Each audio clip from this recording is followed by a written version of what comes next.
Juist, daar zijn we weer. Terug met een nieuwe dag in de Silent Hill mania. Ja, goed. Ik ben iets later dan gepland. Omdat dat hoerenkut Arsenal verloren heeft. Of ja, verloren. Ze hebben punten verloren. Ze hebben gelijk gespeeld. Echt in de 94e minuut 2-2. Ik ben daar niet blij mee.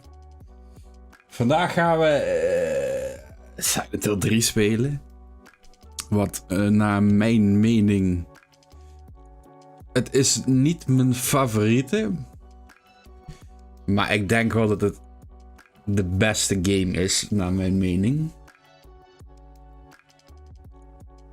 Ik denk dat mijn favoriet...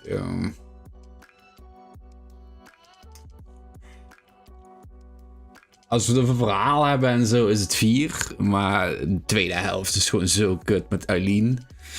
Nee, dat is... ik vind F trouwens wel heel goed. Weet je wat? Het is 5/10. Wow. Wij gaan gewoon aan de slag. Want ik... ja goed, ik heb... op mijn eigen stream... heb ik de game in 1 keer uitgespeeld. Dat duurde 8 uur. Ik heb even met de controls... zonde man. Hè? Wacht. We gaan eens heel even kijken, hè. Extra costume. Is dat een code? Ik dacht die gewoon...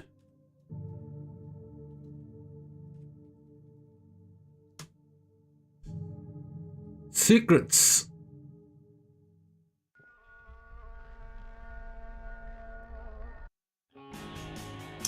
Welke zullen we kiezen?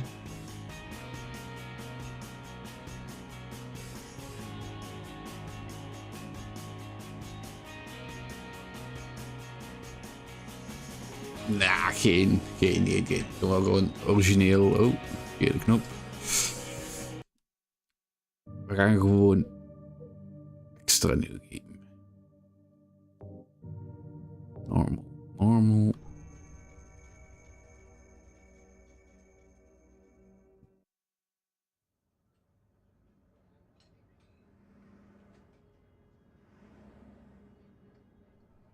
De reden waarom dit de beste game is, naar mijn mening, is omdat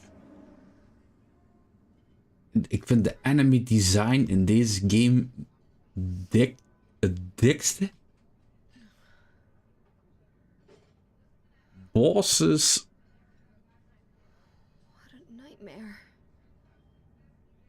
Heather zelf is echt een top protagonist.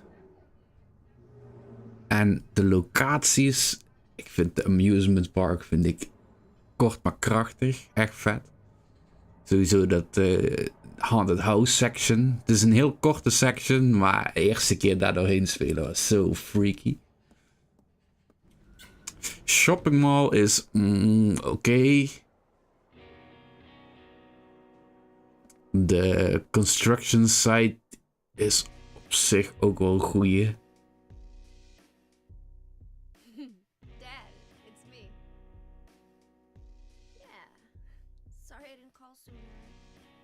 En natuurlijk wapen variety. Wapen variety is heel hoog in deze game. Muziek is ook heel goed. Vooral dat ene matriarch. Ik ben de naam even een beetje kwijt. Matriarchal nog wat. Die is zo goed.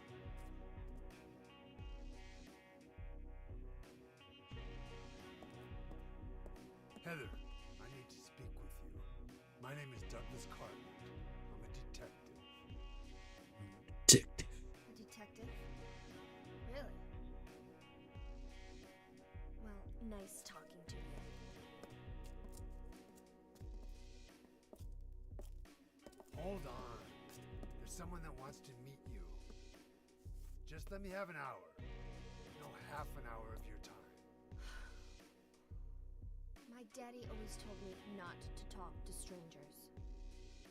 This is very important. It's about your birth. I'm not interested. is ook zo chill begin. Are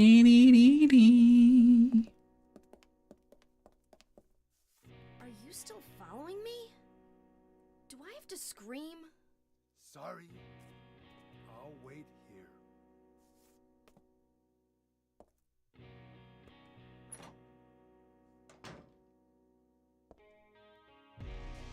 The mark on this mirror, it looks so familiar somehow. Where do I know it from? Where did I once see it? And why does my head hurt so much when I try to remember it?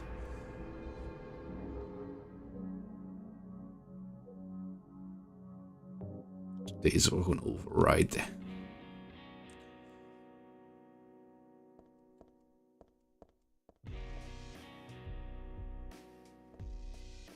Hopen dat het een goede... Die run animation is ook zo chill.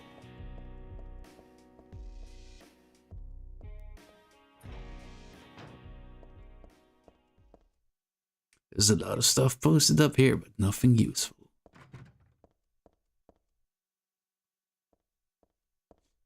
Even kijken wat de control was, want ik moest ze echt behoorlijk aanpassen. God, de eerst was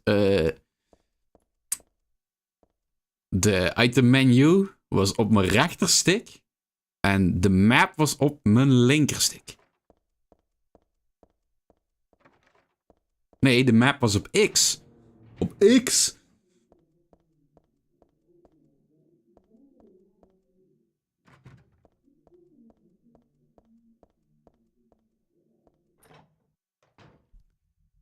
Sowieso dit. Die eerste monster encounter hier is zo.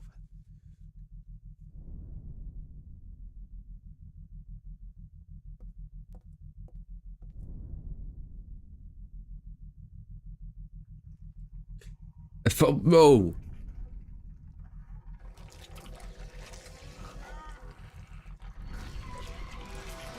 Het schiet me nu eigenlijk pas te binnen dat met die extra... Hey, yo! What is good? You speak English. Yeah. I can. How are you doing?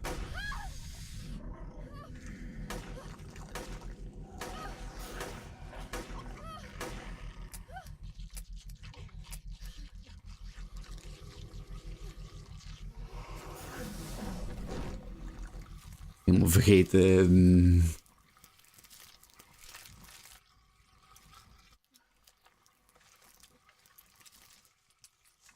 What the hell is this thing?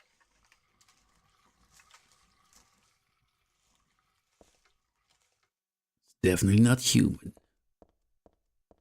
Nice, I see.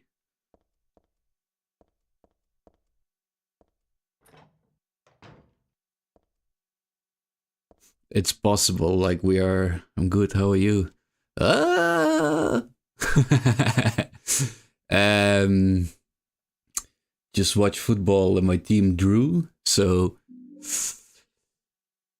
Not super happy, but it's all good, it's all good.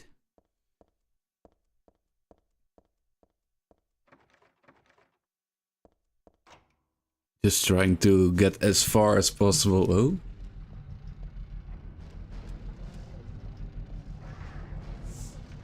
I have Silent Hill 1, 2 and 3 already. I'm missing Silent Hill 4 only.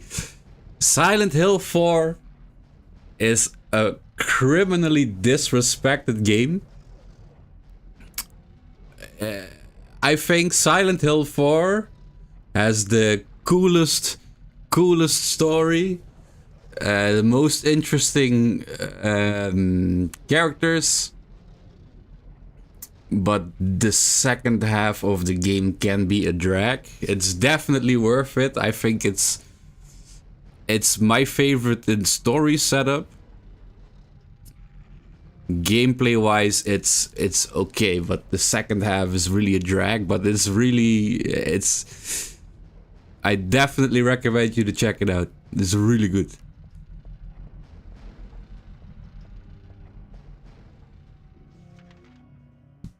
See, is it visible? No. I got a poster for there. I really enjoy Silent Hill 4. Should I buy it on PS2 for $200 on eBay in like brand new condition?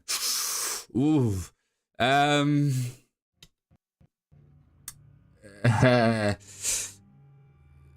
think, yeah. I think that's I'm not really that much of a collector. I'm lucky to have it. Where are my PS2 games?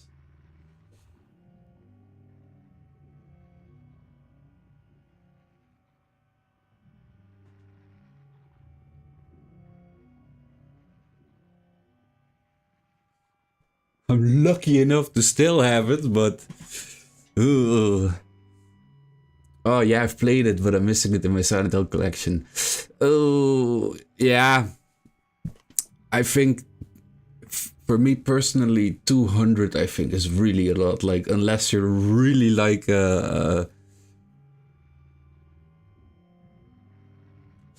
it all depends. It depends on how bad you want it and what your finances are like, and because yeah, for me, there's like a lot of games that I've played when I was younger that I would really. For example, I have a lot of Super Nintendo and Nintendo 64 games. Yeah, back as a child, you would throw away the cardboard boxes and the manuals, and now I really want to have them again. But oh, I'm a huge Silent Hill fan. Yeah, if your finances allow it and you think it's a decision you can get behind, then by all means go ahead. Me personally, yeah, it's difficult to say. It's really difficult to say. Okay, wait, because now I'm doing two things at the same time. Yeah, see. Because yeah, $200. Oh, now I keep pressing the triangle instead of X.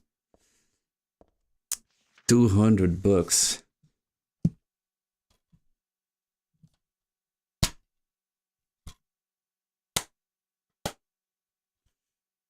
I don't know. Because these games will only go up in price, you know. Yeah, for sure. Especially Silent Hill now that it's the franchise is back. It's getting attention in games again, so especially like brand new condition. Yeah, for sure. It's like, yeah, because if the seal's still around it, then for sure, for sure.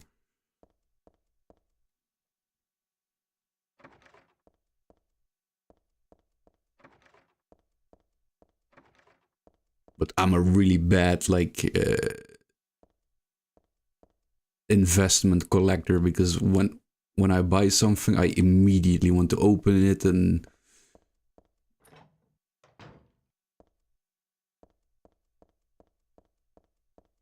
I mean $200. It's yeah.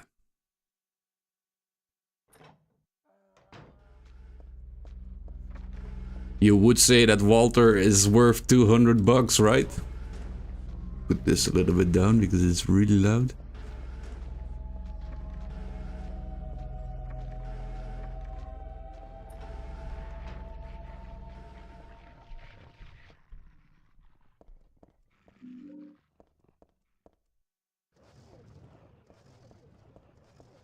Beef jerky.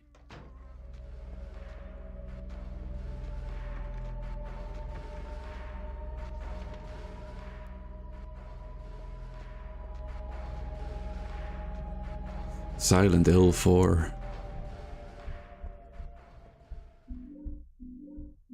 It's really like... I love the whole setup of that game so much, and so many times I'm like, I want to play it, but then I start it and it's the... Like the moment you have to take care of Eileen, it's like, oh... she's so slow.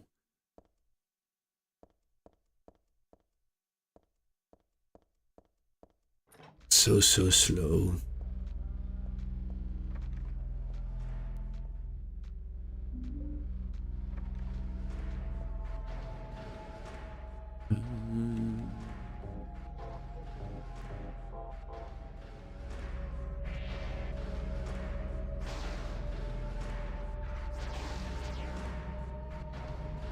Love it.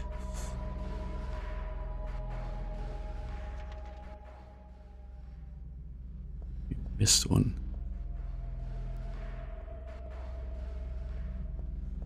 Silent Hill 4, and I hate how much people like shit on this game. Just please don't beat me to it, will you? To what? The Silent Hill 4? The buying the game?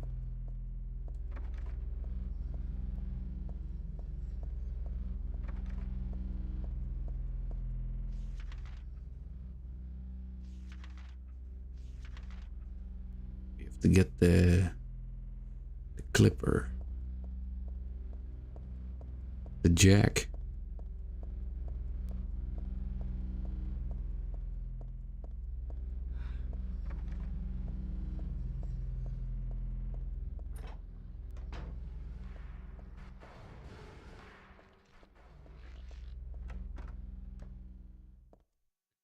It's bread. Yeah, I sent the eBay link for you to take a look at. Wait, where did you send it? In the chat, because I don't see it. I think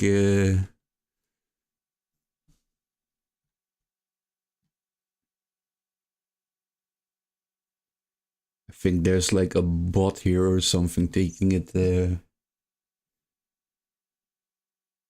I'll open the chat on YouTube itself.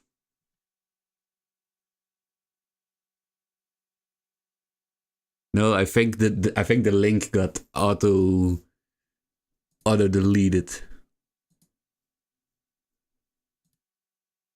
Wait.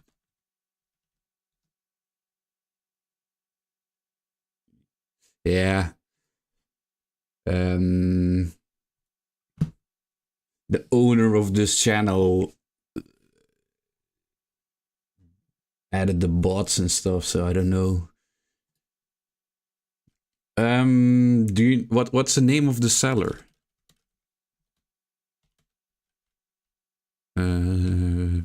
Be still.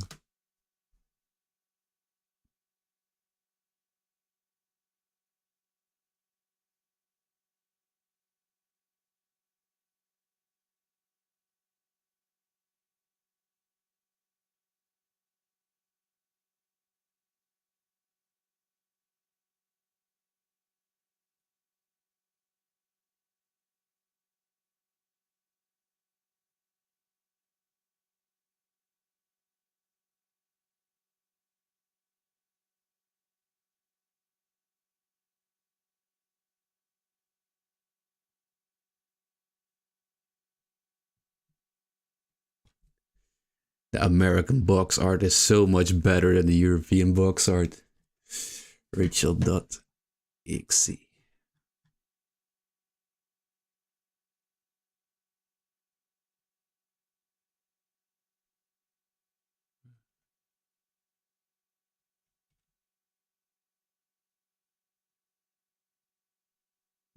Yeah.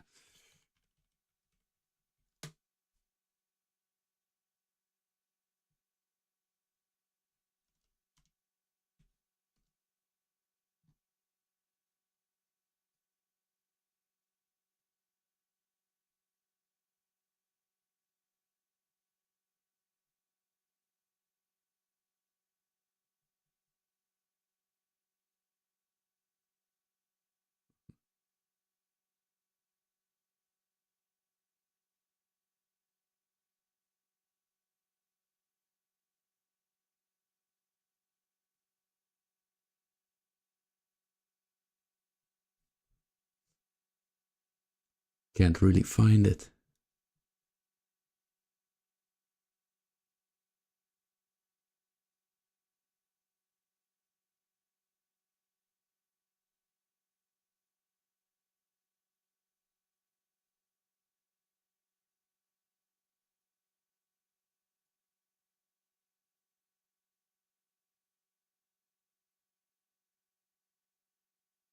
Oh, the Japanese box art is even better.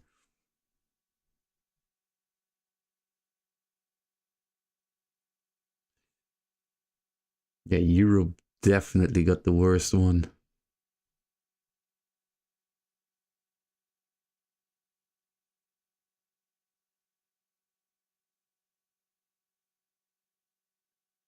Looks new and yeah, no, that's the thing, right? Like, you're the only one that gets to decide if it's a good purchase or not.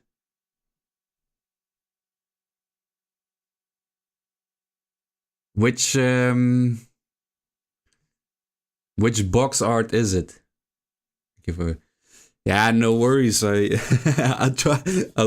I can only give my honest opinion on things, and it's like, yeah, for me, it's like a different position, you know, because I already have it. It's in Dutch, like completely in Dutch, but I think the EU one is so boring.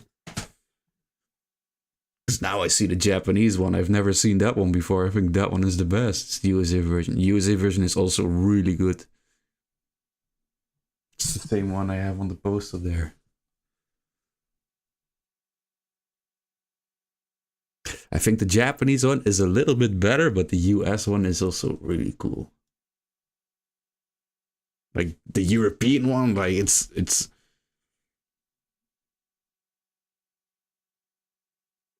way too unclear.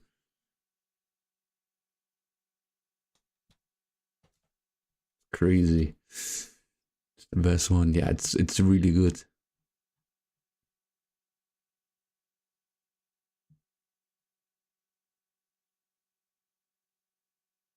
I think the image on the Japanese one is a little bit more ominous.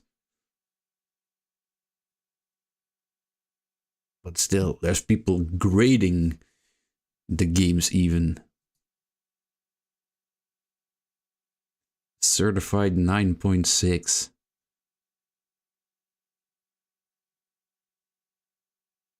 And TSCU games always more valuable, just for the record. Yeah, no, for sure. Like, I'm not well versed in the investment game at all.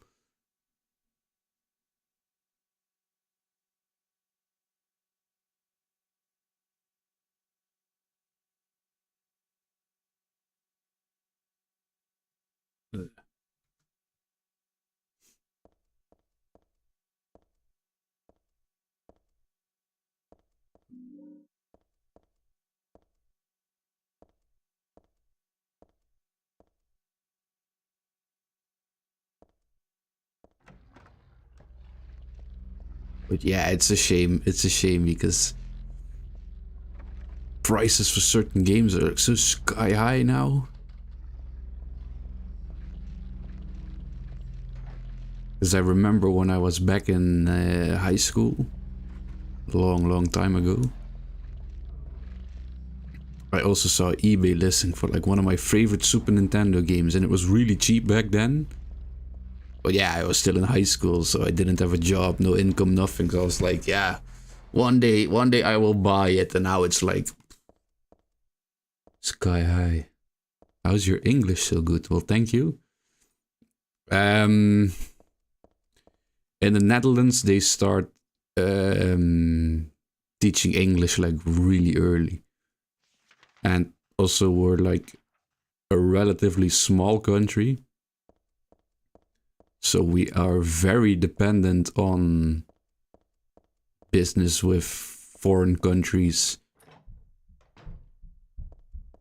And especially in Europe, because there's so many different countries that all speak different languages, that is just easy to be able to speak English.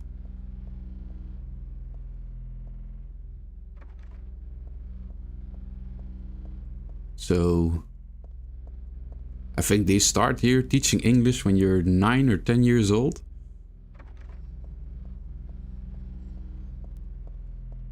And even before that, I had a decent understanding of reading English because I've been playing video games from like a really young age. Especially games like Pokemon Red and Blue. And you kind of figure out like a little bit of English like that. Yes, thank you.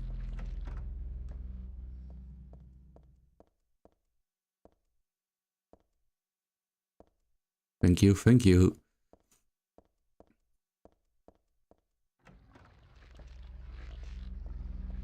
It's like a lot of languages. You get English, and then when you're 12, they also start to teach you French. And then when you're 13, they will also add German to the mix. And depending on your education, you can also get Spanish, like it's...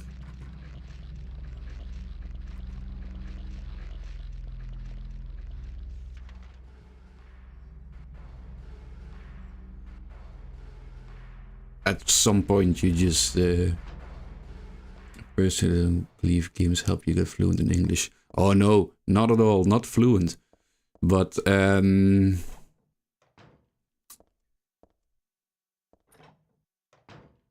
it can give you like a decent head start.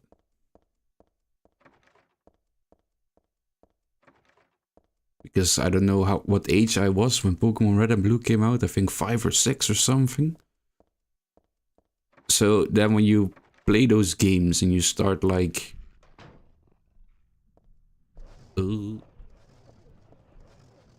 you start to learn things already, like run and back, you know, like all those small words.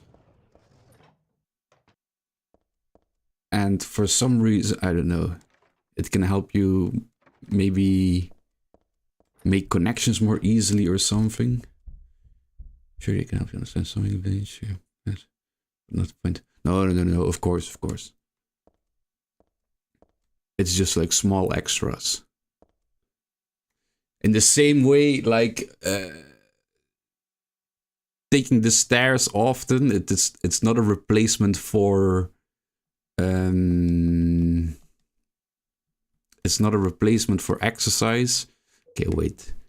I'm really sure you had to get the jack, but no, apparently not. The same way that walking stairs can help you lose weight, but it's not really a replacement for working out and dieting. It's just a little extra.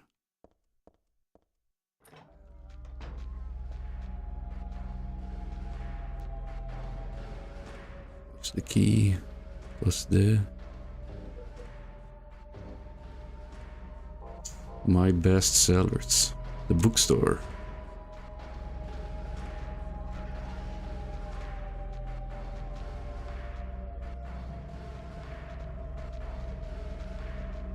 Yep.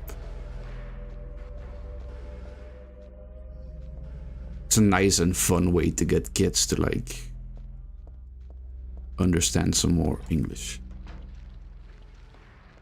Yeah, it's like a little bit.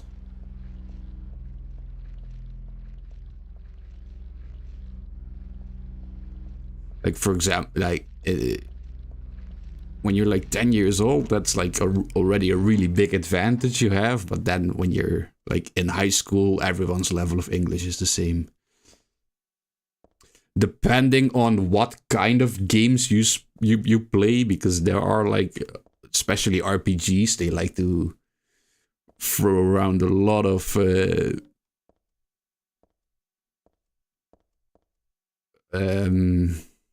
big words.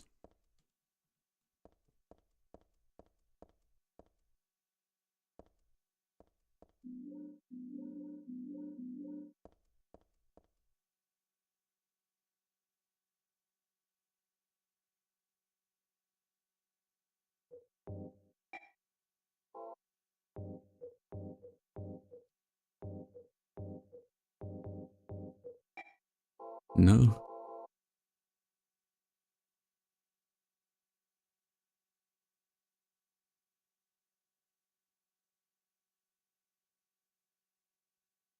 5, 4, 3, 2, 1.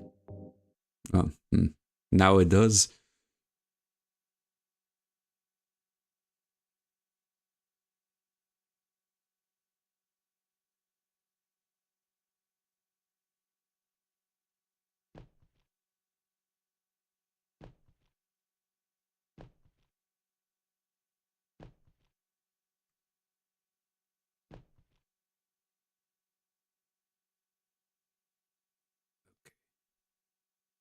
Wait. Which was which? One is at the end.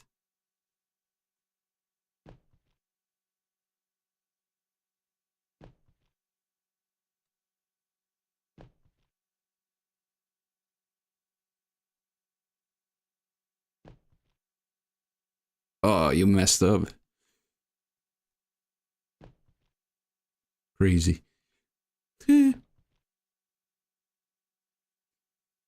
5.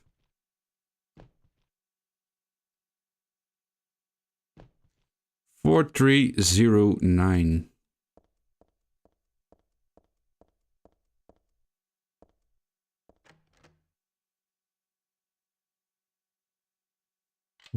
Three, 0, 9. Which is your favorite Silent Hill game?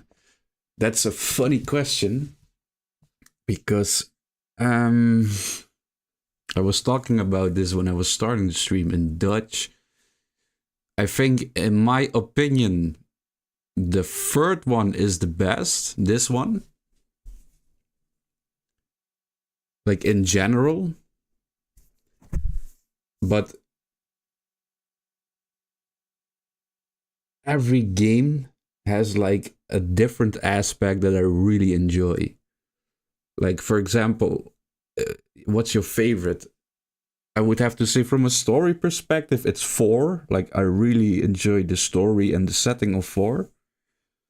But gameplay wise, I cannot say that it's my favorite at all, because it's like possibly it's my favorite for like 50% of the game, but then it becomes like, oh, horrible. And for almost every game, I have something to say that I really, for example, Homecoming, I also really thought that the story of that was also pretty decent. 4 is a solid choice. Yeah, it's the story and the setting and the characters. Also, certain environments I really enjoy. Like the apartment world. Both versions. Yeah, it's way too much backtracking. And the backtracking I can live with, but it's the fact that that stupid girl, Eileen, has to, like, you have to wait for her everywhere. And that's what bothers me so much.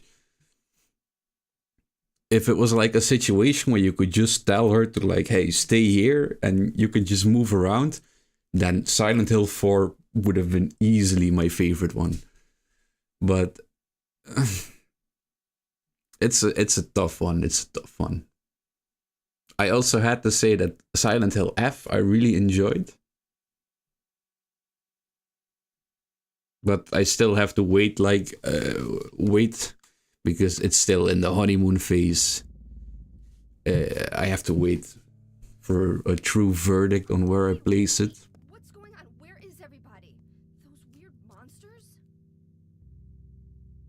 They have come to witness the beginning.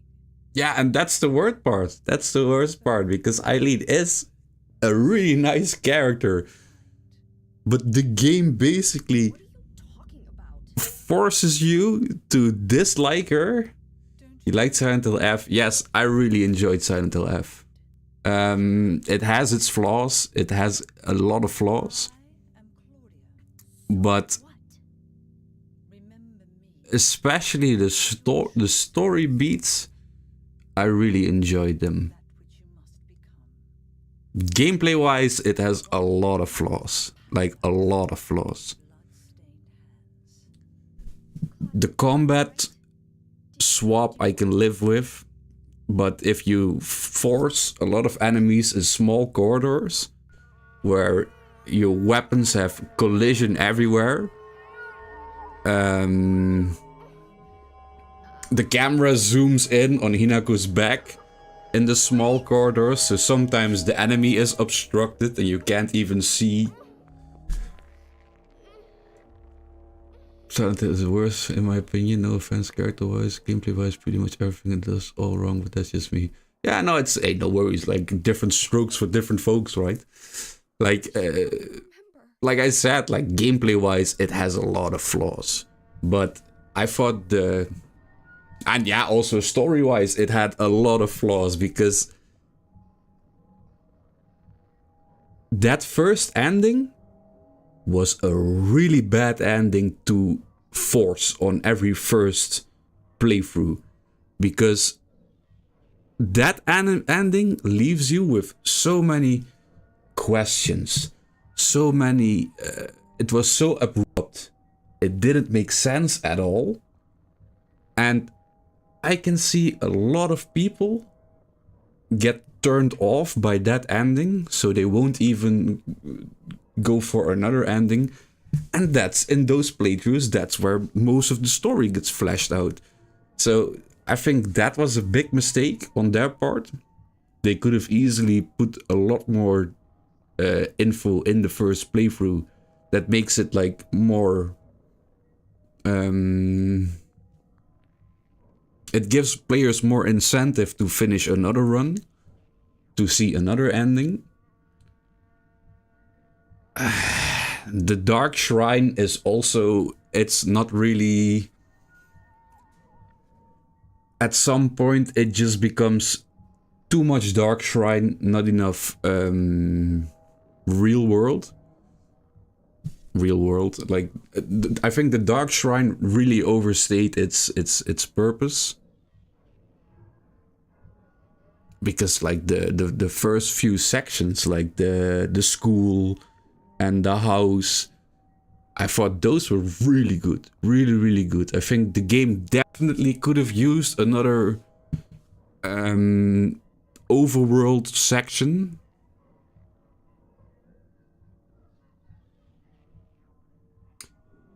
But story-wise, I really enjoyed it. The later I don't know which ending it was, but especially the one where she has like the talk with her parent. Oh, I thought that was really good. But gameplay-wise, it's like they really forced a lot of bad things on the player. Too many enemy encounters, and then for a long part they keep respawning until you get like the crazy claw, which the claw, not to mention the boring system, the combat system, it got boring fast. Yeah, because at some point it just evolves into waiting for a counter and then attack. But I've always been of the opinion that the combat is not the reason why I play these games. So, like, the combat itself, I could have lived with if that was the whole game, but it's a lot of enemies. For a long part, they respawn unless you put them in the blue light, which is not everywhere. Then the claw was a really big and strange turning point in the game, but I could live with it until they introduced the fucking the God of War, the press L3 and R3 to get like super mode. At that point I was like, oh my god, really? But still, it's the enemies, the small corridors where your weapons get collision on everything they touch. Camera zooms in so you can't even see the enemy. No, those were really big complaints, but I think I really enjoyed the story. Different foes. Yeah, it's. I think current day the discussion about games has devolved in such a crazy place because you can't have honest discussions with people anymore. Because if someone likes a game and someone else dislikes the game, it immediately evolves in like a flaming war. Because how can you not like this game that I like? You have no taste. And it's like, dude, there's like a million games on this planet. Like, if a game does something that I don't like, even if it's from a franchise that I really enjoy, so be it. If other, like, for example, now there's a big resurgence of Resident Evil 6 love. I still, to this day, despise that game. I tried to give it a chance, like, a few years ago. Play it co-op with my brother, and it's the first time that I, like, legit fell asleep while playing the game. But now there's so many people saying it's a great game. And... you know, throwing insults around to each other like, oh, it's a shit game, no, oh, you're just bad at the game. But if Resident Evil decided to continue the game in like the 6 story style, I probably would have stopped buying the games. But if other people enjoy it, well, that's fine for them. I still have all the old games and I can play them. Yeah, it's way too many yappers, like...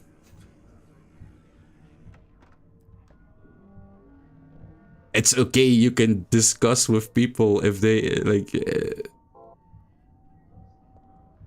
you know, you can have civil discussions without feeling, like, personally attacked. If someone dislikes a game you like, or if someone likes something that you don't like, it's fine. There's millions of games to play, like, millions.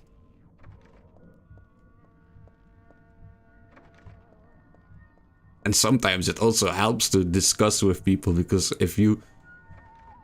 they can make you see things that you maybe wouldn't have seen. And they can also change your mind sometimes.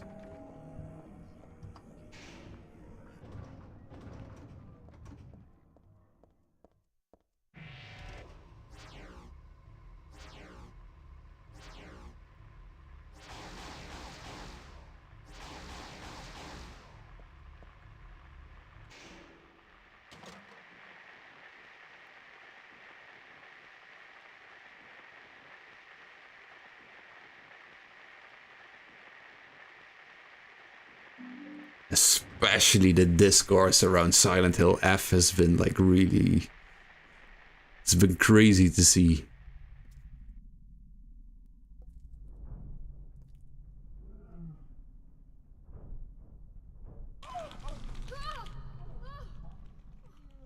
Is this a dream? It's gotta be. And what did you think of the remake, the Silent Hill 2 remake? If you played it, Probably. Because that's the reason why I'm playing these games again. It's because Silent Hill 2 remake I only finished one time. That's like, I think, the Silent Hill I've played the least. And I really want to play it again, but I've had like...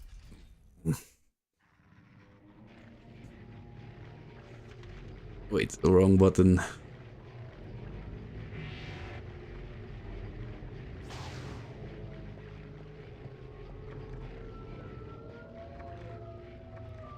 So it's when I'm done with this game, I'm gonna start the remake again. To get another ending and to get some achievements, because I really like to get achievements. I mean, Silent Hill 2 remake, I feel 50-50 about it. Yeah, I have the exact same. It's like, on one hand, I think certain aspects are really good, but I think other things are unforgivable. I think there's so much padding in that game. And the biggest offense, I think, is that certain monologues, and only because they botched Angela and Maria. I agree on Maria. Angela, I don't really agree on, because I think, and that's with every. I think they botched Eddie. That's the one that I'm really mad about, because in the OG, like, the line deliveries, and especially the one at the end is like, it doesn't matter if you're smart, dumb, ugly, pretty. That's so good in the original. And I thought in the remake it was like comical. But Angela, I'm 50-50 on. I like her appearance doesn't bother me. I've seen a lot of people say that she got made more ugly, but I'm like, I didn't think she was like a supermodel in the original to begin with. But I really enjoyed the small little details that they gave to her, and the expanding of the abstract daddy fight. Maria is a lost cause. Like, she was, especially the voice acting, oh my god.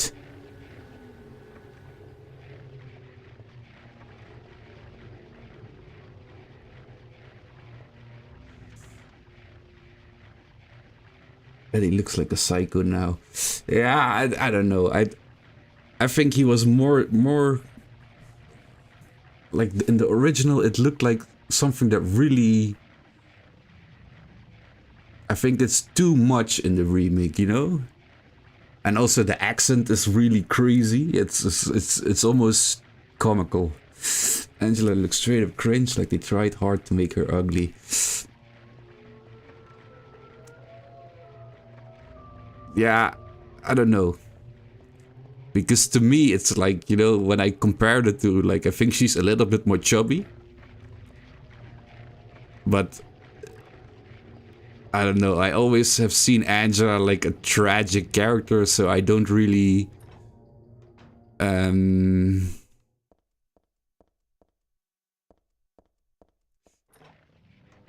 never really got like an appearance linked to her. Like, for example, Claire in the Resident Evil 2 remake, I've been really like, I think she looks horrible in the remake. But with Angela, I didn't really have that. I think the only thing that I really can notice is that she's a little bit more chubby-ish in her face. Oh. So for me, that wasn't really an talking too much.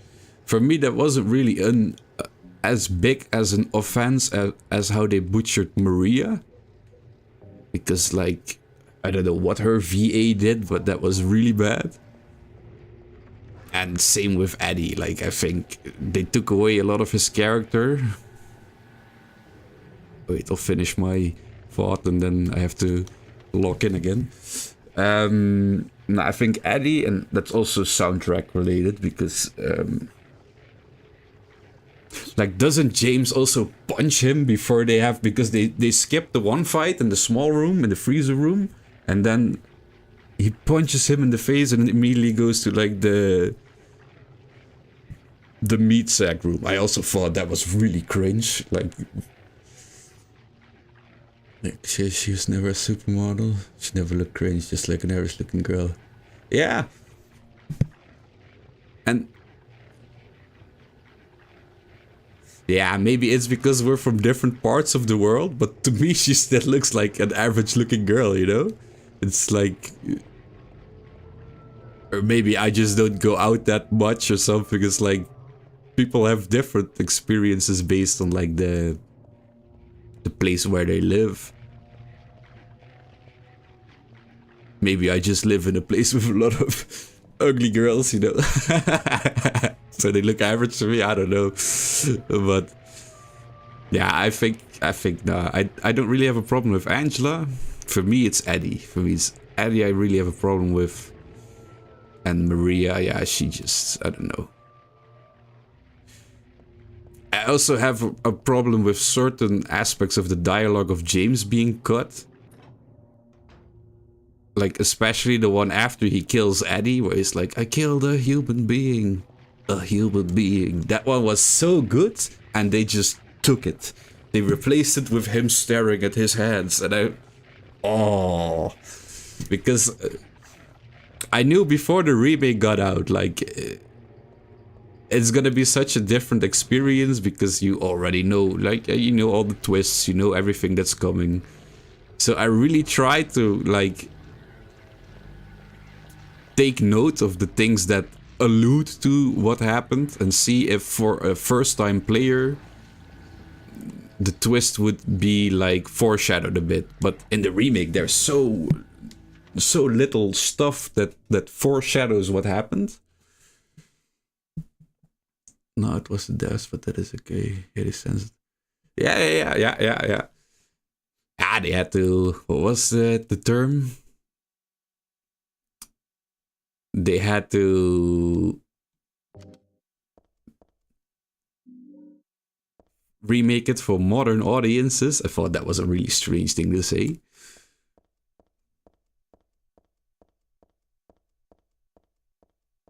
Because it's not like the first game is like something that's not acceptable for modern audiences.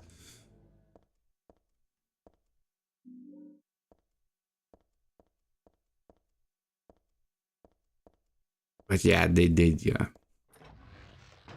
But for me, the biggest offender is like the padding. Like especially the prison area and like all the town sections were so drawn out. And that's the one reason why, like, no. It's always short games, but my first playthrough on the remake took so long. I was like, I'm not doing this again.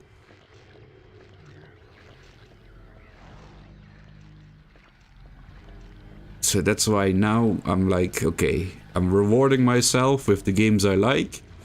And then we're gonna give the remake one more chance. Get some more achievements.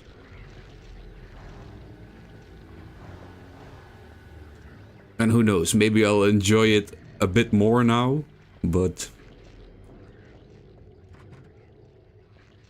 yeah, the modern audience get easily offended now, sadly. Yeah, yeah. I think it's more like a power play or something, you know, because I don't really believe that most of these people that complain about a game are really offended, but they know that they can rally people online to get behind them and get all the likes and all the retweets and all the...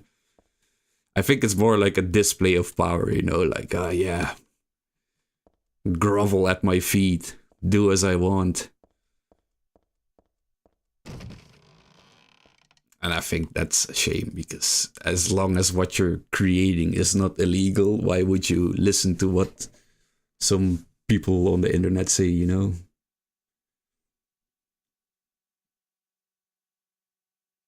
Yeah. That's what, yeah. I have it on PC, the enhanced edition, and it's like, it's all I need. Like, they could have... That's also why I never stressed about the remake before it got released, because no matter what happens, and it's the same with Resident Evil 4, by the way, because everyone was stressing about that game. But it doesn't matter how bad a game will get. If you have access to the original, you can just play that one. Like, it doesn't change anything.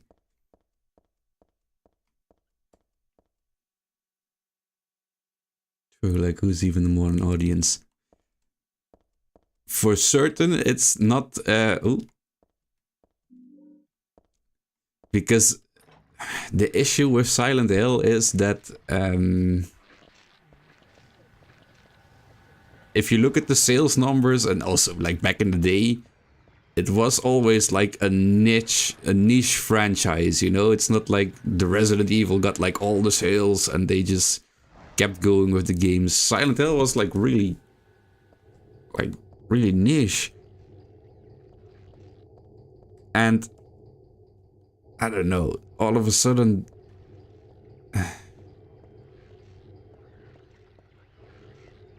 there's so many people that have so much to say and that don't play the games. It's like, it's horrible. And that's with every game, and that's with every side. Like, it's...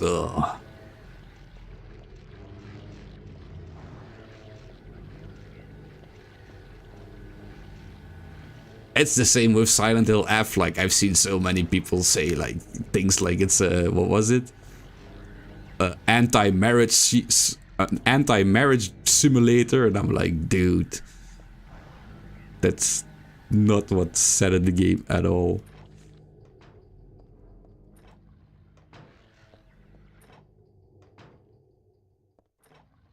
And others say it's like, it finally shows how evil men are, and that's also not what's said at all. Like, ugh, it's crazy.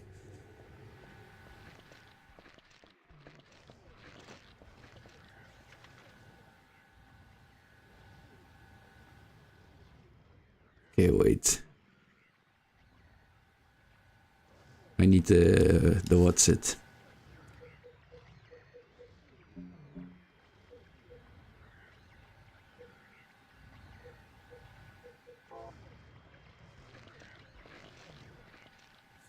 Yeah, but games have always been catered to men, and I don't intend to sound anti-feminist or whatever, but yeah, I feel like some feminist women are making games look downright bad. Yeah, yes and no. I think, obviously there's been like a big change in the whole gaming sphere. And, I think it's a good thing. Because, yeah, I think everyone should be able to enjoy video games and relate to certain games and stuff. But I think men and women are both, not everyone of course, but there's a lot of men that are disingenuous about the gaming sphere, and there's a lot of women that are disingenuous about the gaming sphere.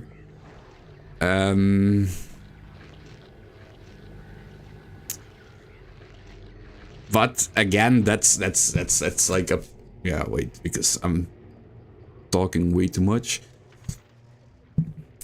I think that's also really a thing where you have to, because everyone has an opinion. But, like for example, it's something that I see a lot pop up on Twitter, about the anime games, you know, like the anime fighting games and the anime whatever games. I like to watch anime, but I'm not necessarily an anime game player. The stereotypical big booby girls and stuff. But I see a lot of people get angry when those games get censored. And on one hand, it's like, on one hand, it's like, it's not my games, so it's easy for me to say like, yeah, don't care. But on the other hand, there is a large fan base that does care about that. So what, are they invalid to think, like, is it okay to just label them as incels, creeps, whatever, you know? It's like, no, these guys are literally fan of a game, and for some reason it gets censored. And they are right to have, yeah, I think it's a difficult conversation in the current climate, because these days you can't have a conversation without getting a label attached to yourself, you know? It's, yeah. I think it's a shame when a developer is afraid to express their artistic thoughts because of the hate mob that they would get online. And that goes both sides, you know, like, for me, if there ever was in an extreme case, that would be like a die-hard female girl power game, all men are evil, whatever, you know, I would just look at that and say, well, okay, that's not a game that I'm gonna play, and just let it go. I think everyone should be able to make like whatever, as long as it's not illegal, let them make. But I think everyone should be able to, you know, it's not like,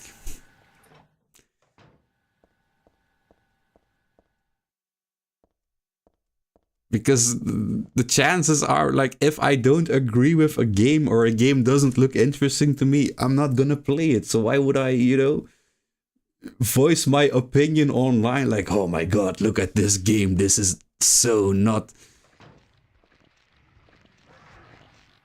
Like, I really enjoyed the old God of War games, like the God of War 1, I even enjoyed Ascension. But the new ones on the fucking PS4... Wait, because it's going all wrong, I'm talking way too much. But the new ones on PS4, I think those are some of the most boring Marvel shtick-like games. And that's my opinion. I'm not gonna buy them anymore, but I'm also not gonna go online and shit on people that do enjoy them, you know? It's like the franchise has evolved past me. And whatever, that's okay. You know, I can always just boot up the old games and replay them.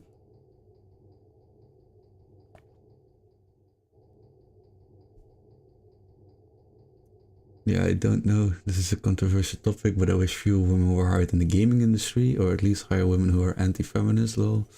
Like, do some background research on the employees before hiring, regardless of the gender. Yeah, I think you should always do background research on everyone.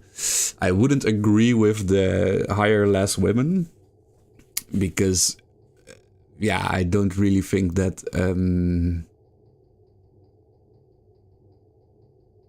I think it's a good thing to also have women in the games world, because they can obviously bring like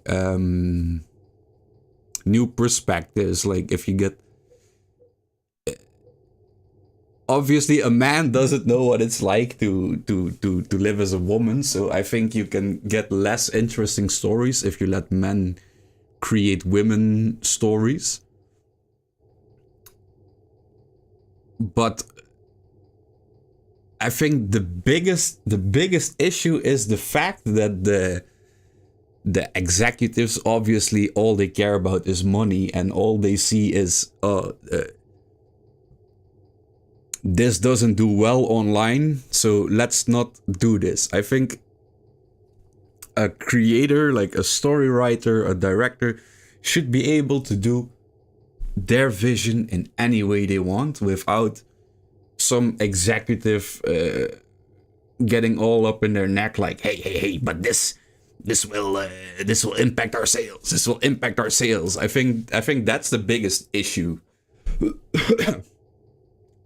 Because same, like, it doesn't matter if there's like a woman or a man on his team that says like, I don't agree with this. He can just say, okay, then you're not gonna work on the project, goodbye, you know? Like, I don't know, I think the background check, regardless of gender, yes. Because, yeah, especially these days, like, everyone posts, like, online. It's very easy to see what people post. And, of course, there's a lot of dangerous people going, like, under the radar. Because there's not good enough check.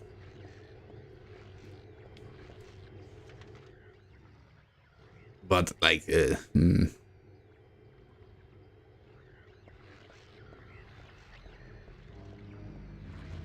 I would not necessarily say like it's the fault of the women. I think it's more the fault of the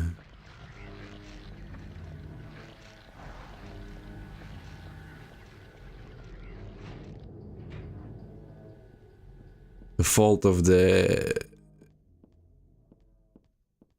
investors and the executives that are money.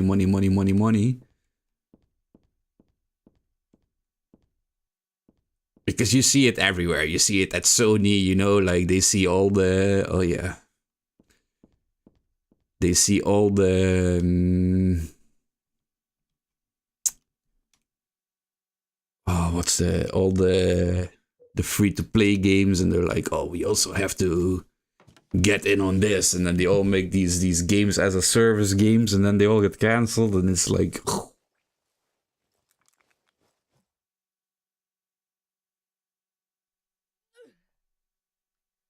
And I think that's not a problem in just the game industry, but also in the movie industry, in like every art industry. I think people should just be able to create a creation that they envision, and then it doesn't matter, like, just give them the freedom to make what they want.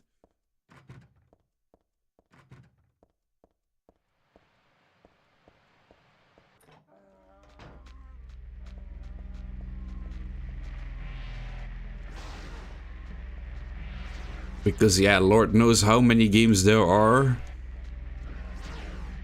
Like, for example, I always really used to be a big Zelda fan, but, like, I played Breath of the Wild, and while I did enjoy it a little bit, like, I have Tears of the Kingdom, and it's still in the plastic wrapper, you know? I haven't opened it.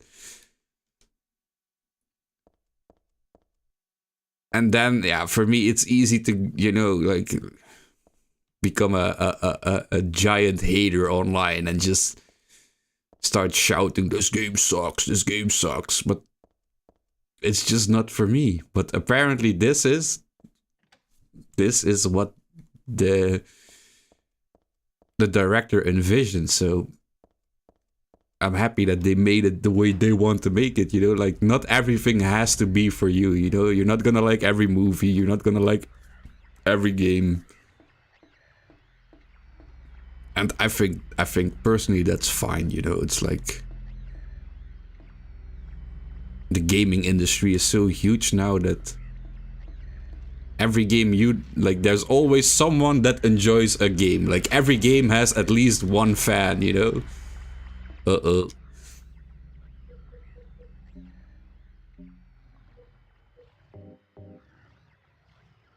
It's already been an hour.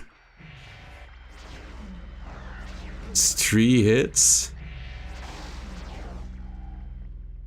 I just want to see how many hits it takes to kill this one. I think 4 or 5. That's too much. That's way too much.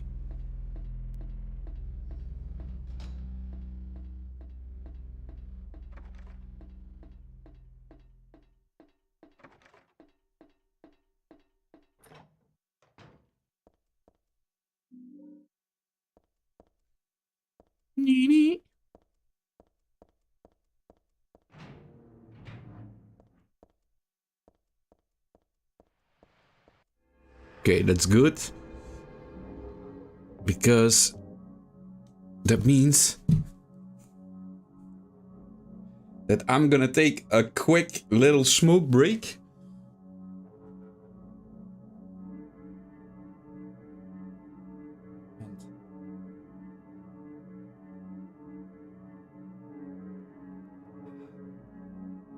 I'll be right back. It's like 5 minutes. Boo. Quick smoke break.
So, right on time.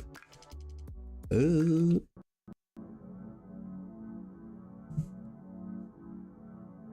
this guy on YouTube who goes by Andy Pants Gaming. He basically talks about all this stuff in the gaming industry. Very interesting. Just check him out. I will definitely put. So, drink a little bit too much Cokie. Andy Pants Gaming.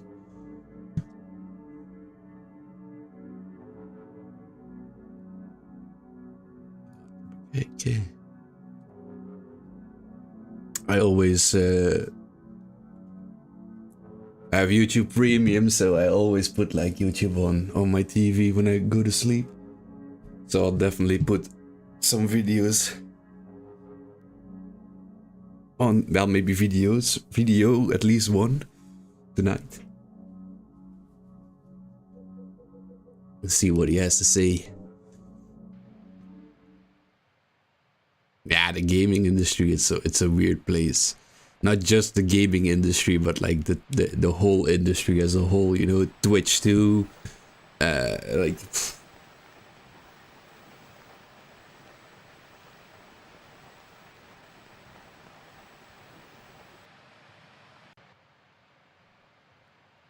I think there should be more, like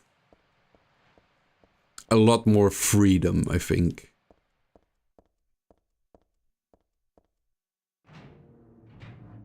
Because what you get is like this mentality that everyone thinks they are the only person in the world, and like everything should be catered to them personally. And I think like, except that some things are not made for you, and instead focus on the hundreds of thousands of things that might be made for you.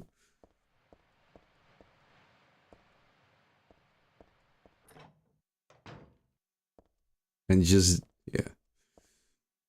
Did you read my last comment?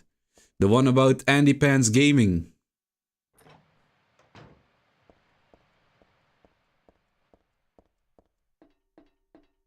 Maybe some comment got sniped by the bot again. Oh no, too much hits.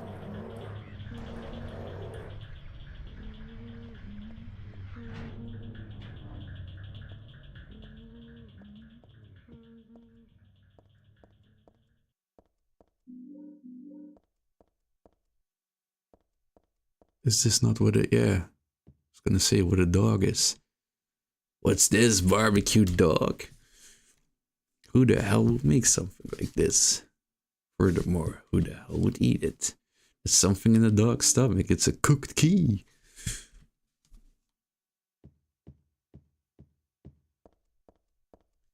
Key is cooked, bro.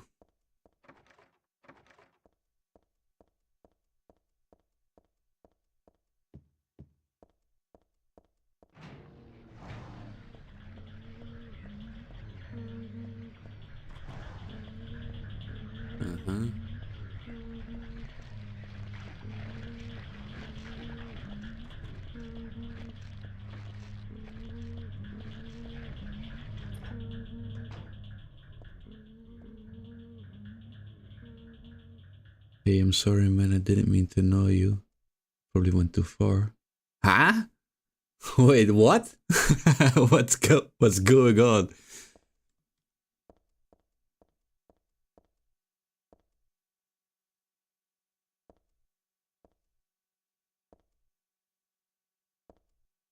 I think I did miss something because the last comment I have is about Andy Pants Gaming and that I should check him out. The rest is like, I don't know if you sent more messages after that, but they didn't come through on my chat. Oh, wait.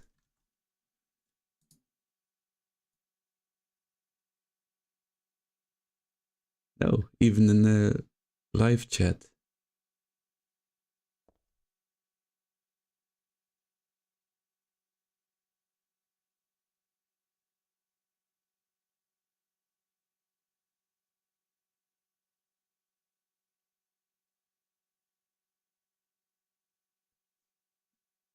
I think some comments got deleted by a bot or something because... Yeah, sorry, I think I started bringing up controversial topics and I shouldn't have. I don't know, man. Like I said, I didn't configure this bot, so I don't know if what things are put like on auto delete. Because me personally, I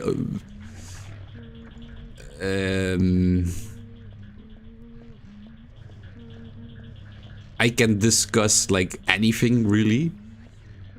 I think like most things should be able to be discussed even if I don't agree with them. Because I think discussion is what makes people broaden their perspective.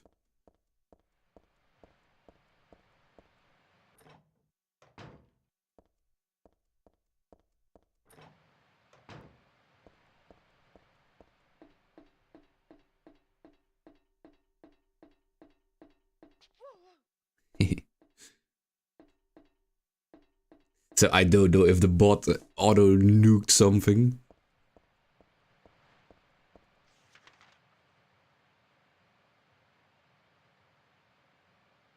But don't worry, I'm not annoyed at all.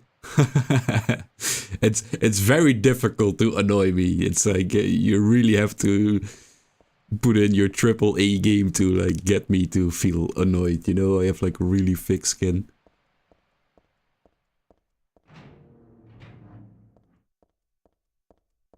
And especially on like, you know, online things. Because there's so much worse things to get annoyed by than, you know, like internet stuff. Especially like social media, because like what? It's just letters on a screen, you know, it's like...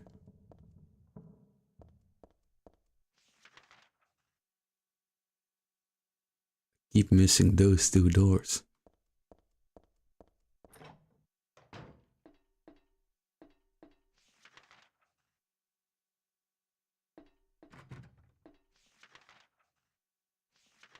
Oh my god. Did I get them? Yeah. This one.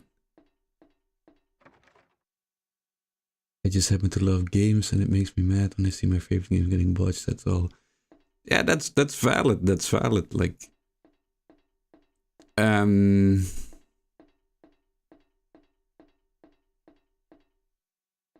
that's why I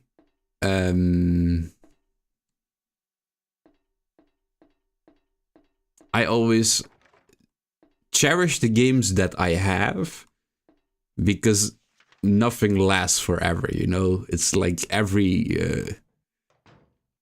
franchise has its ups and its downs, and some franchises never recover. So for me personally, I always cherish what I have.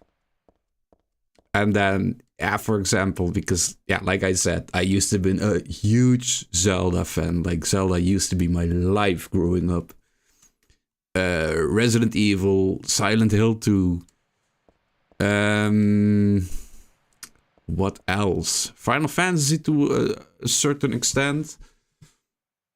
Those are all games that I hold very dear to me. And they all had their moments where, like, for example, Resident Evil 6 was for me a point where I was like, oh, I don't think this is for me anymore. Silent Hill obviously had like a long period where they were dormant, where I was like, okay, enjoy what I have. Zelda I don't play anymore because I don't enjoy the new games. Final Fantasy is like, every game is different, so, but the last few games I also really didn't enjoy. And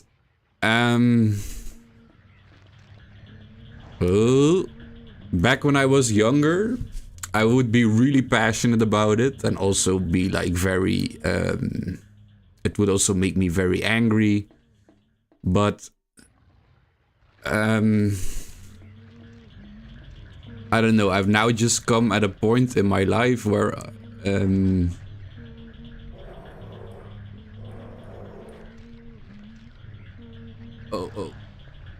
where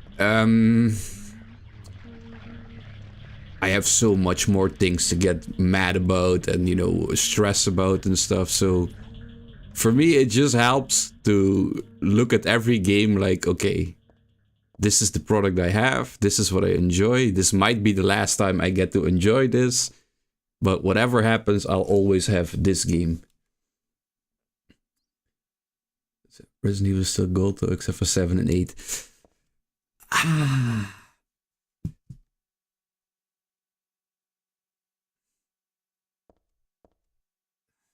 I don't necessarily think 7 and 8 are bad games, but I also really don't enjoy them that much. I think 8 especially was like a weird... Like, 8 was really weird. Like, that game was like a roller coaster ride of highs and lows, you know? It's like... And 7... I need to replay 7 because admittedly I've only finished that game twice. And the first time I really enjoyed it, the second time I didn't. But 8 was like a fever dream of a game. That was such a strange game. I get you, man, but I still think we need to call out on what they're giving us with every new release today. Yeah, no, for sure. Like, we do reviews for this for our website, so of course I'll give my verdict on games, but it's also like that's my verdict, you know. That's like, and I can, for example, this. I really don't enjoy GTA anymore, you know. When I was a kid, I loved GTA, but 5.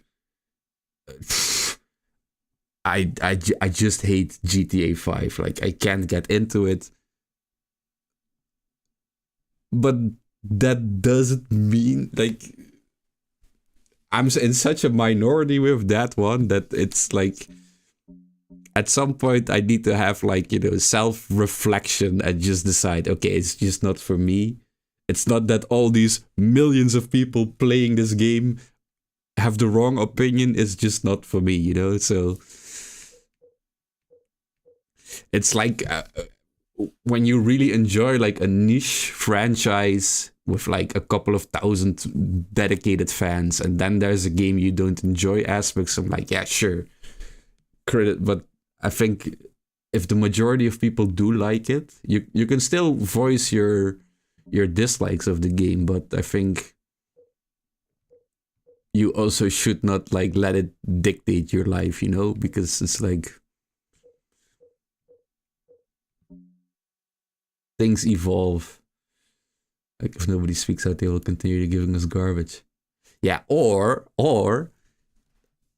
at some point, one of the fans will decide, I've had enough, and they will create an indie game that's like everything you want, you know? It there's always opportunities for everything. Like, you've seen it so many times. Like, for example, now the past years, there's been like a giant insurgence of like the traditional survival horror games with the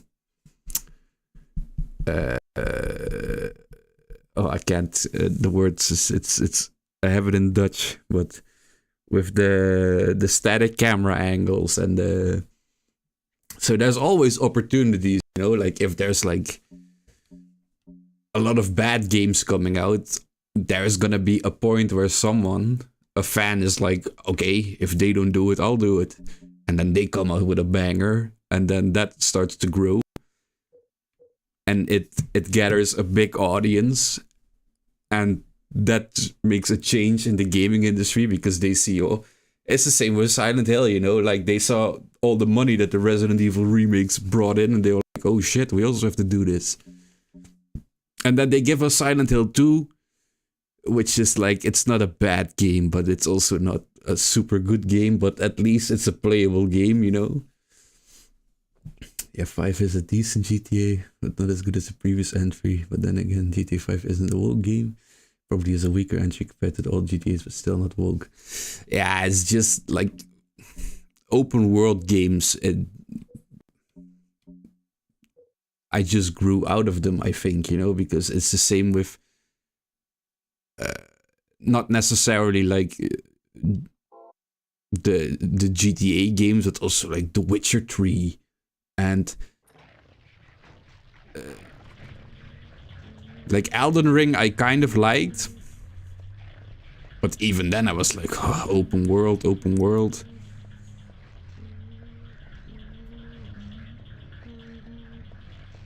It's like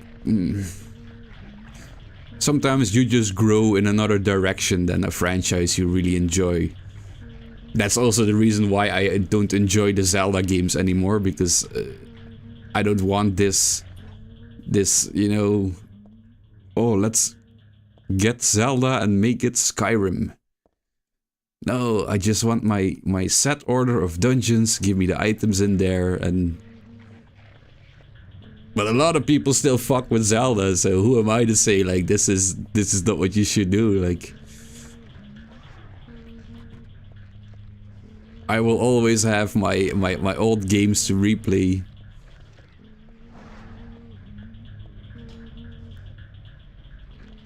And you can also see it as a good thing, because it's like it saves you money. You don't have to buy more games. There's always positive sides to everything, you know. It's just a matter of perspective.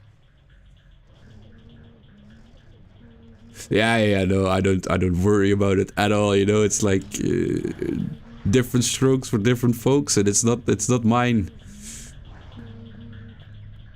And even if every game in the world now turns into open world games, I still have so much games behind me that I have good memories of, that most of them enjoy.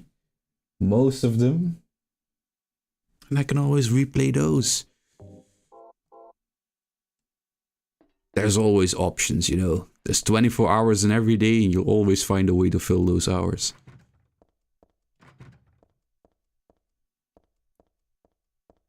Okay, wait, I have to log in again, because we're at the point where we have the bleach. We need that to the thingy. The cooked key. This is what we need to crack.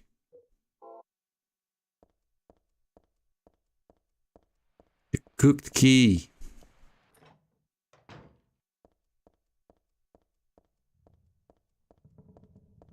Cooked key. I mean, games today, open world or not, are being disturbed by people who work in the gaming industry. That was my point.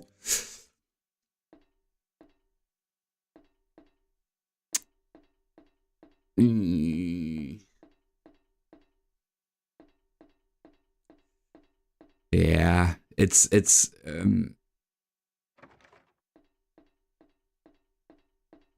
I'm sure there are like cases of that, but I think like a lot of these people in the gaming industry are just there to work, you know? Like, I don't necessarily think that someone that does all the programming and the QA and stuff, I don't think they necessarily have a bond with the game besides the fact that they work on it, you know? I think it's more like the directors that have to scrap a lot of ideas and have to change a lot of ideas because their boss tells them this is not financially responsible to do and this won't get sales. And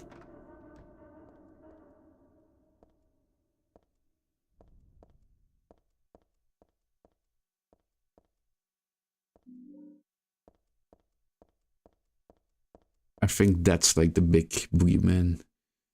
I mean, yeah, but directors and producers are the ones to blame.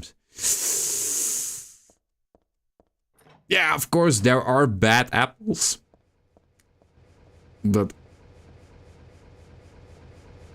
I think because you see it so many times, like there's things get leaked, like documents where they have like original ideas and they differ so much from the end product.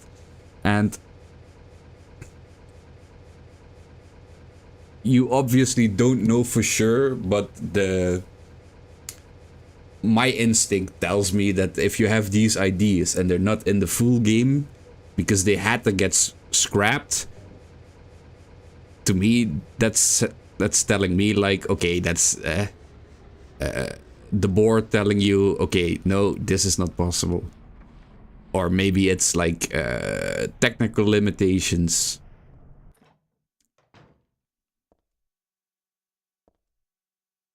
Dragon Age Veilguard game, for example, guess is the director of the game.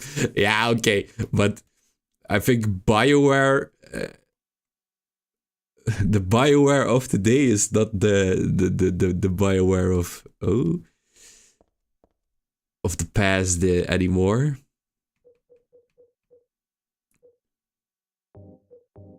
And I think that's also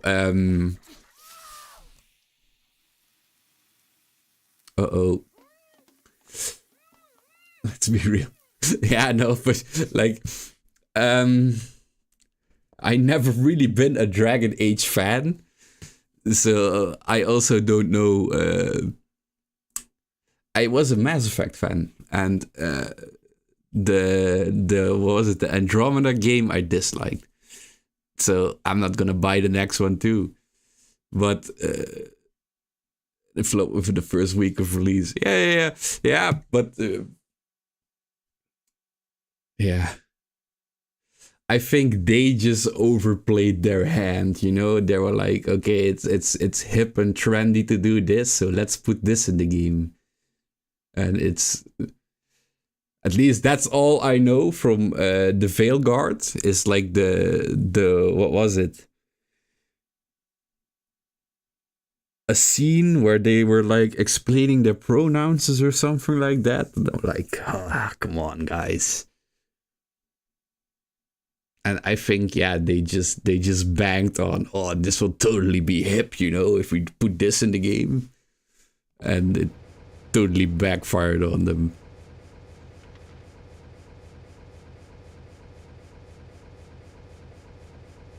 Yeah, of course, there's directors put politics in games, yeah, but that happens, like, you know, in every game.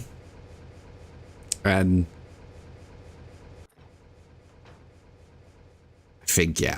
I think it's okay to put politics in games, but use it like as a way of telling a story and not pushing your politics on the players.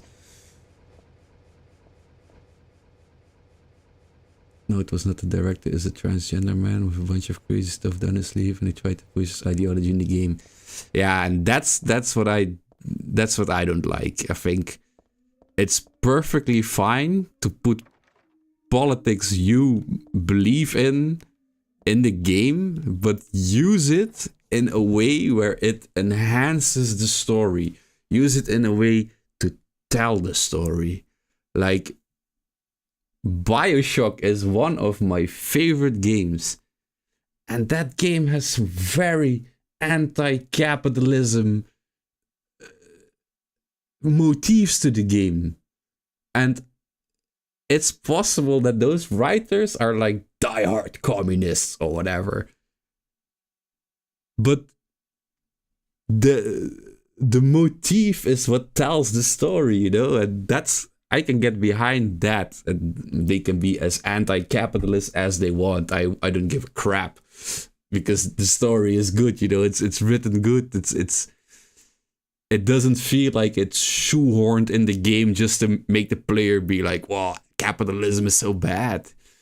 I think if you do that and you just put it in there to try to spread your beliefs, yeah, then you're obviously not making a game. You're making like a propaganda piece.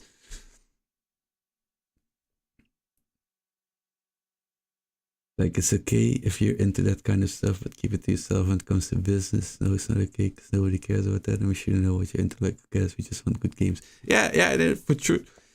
True. Like, I'm sure they can put like the things they believe in a game and weave it into the story where it becomes like a good story. But if you just put it in to try to I don't know, push your audience in a certain way, I think that's cringe. Then it's not a game, then it's just a little propaganda piece. You can also just make a Twitter post and have that be that. I think if you want to put it in your game, make sure that it enhances the story.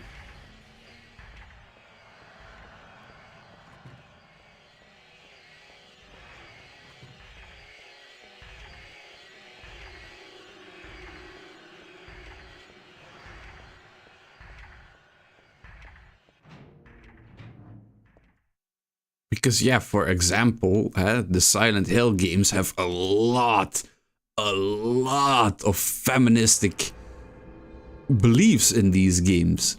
Like, a lot. I think almost every one of them.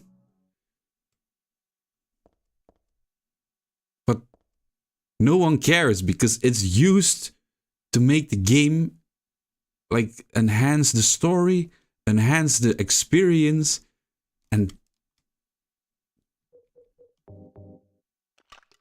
then it's honest and legit, you know. Then it's not just made to, oh, I try to subvert as many people as possible. I'll give you another real example. I'm a middle school teacher. I teach English. My job is to only teach my subject English. I have no business telling my students what I'm into or my personal life outside school. Yeah, I agree. I agree. And I also think that's a really dangerous... it's really dangerous because, of course, you will have students that look up to you. There's always students that maybe have a broken home, you know, and they miss an authority figure in their life, and they might really look up to you, and they start, you know, they start emulating the things you believe in. You know, I think that's not a right way, and that's why I don't agree with them putting it in games just to shoehorn it in. Like, if you make it a part of the story where it's like,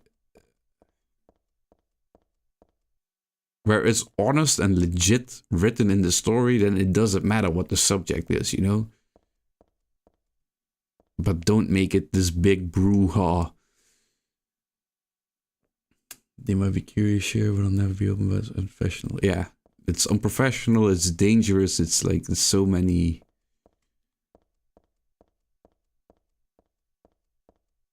There's so many things that could go wrong for both sides. Because you can also get in a lot of trouble for that.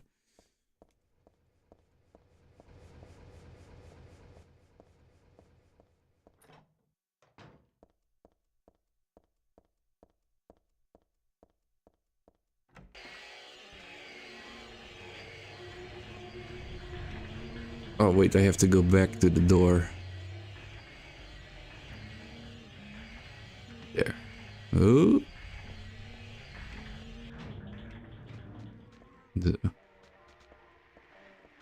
No, there's like plenty of games that have like subjects in the game as a big part of the story where I don't necessarily agree with, but because they enhance the story, it's like, oh no.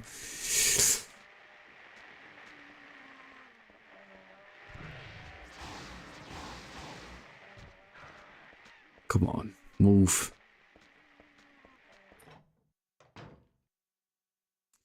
Would you be a middle school teacher? No, absolutely not. Because I am...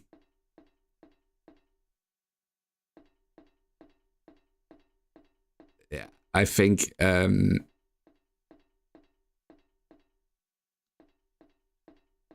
it's too much responsibility.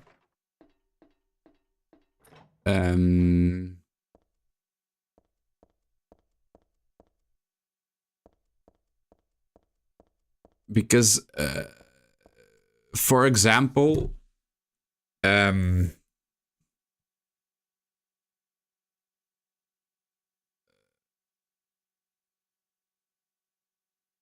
don't have kids myself.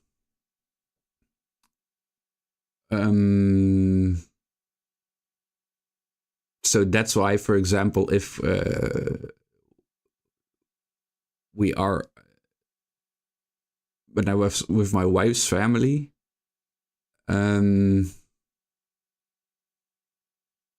she has a lot of cousins, and she always is like, "Here, you take care of this cousin."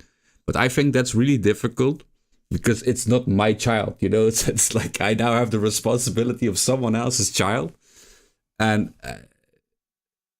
I have some issues to deal with that because I'm like, it's not my child.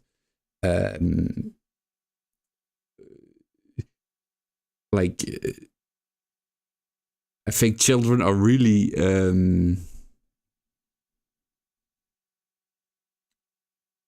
really impressionable to experiences.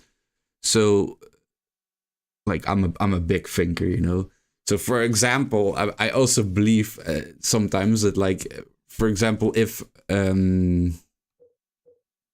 their parent doesn't allow X, but I allow X, and then they start using that against their parents, like, oh, but when I was with Uncle Mitch, I could do X, you know. And it's like, kids are like, kids are stupid, but kids are also very crafty and very smart. So no, it's like I always find it very tricky to handle kids of someone else because, yeah, I'm not a parent. I don't know what it's like to be a parent. And you give me now a lot of responsibility over someone else's kid. So being a teacher for me is like a really foreign concept.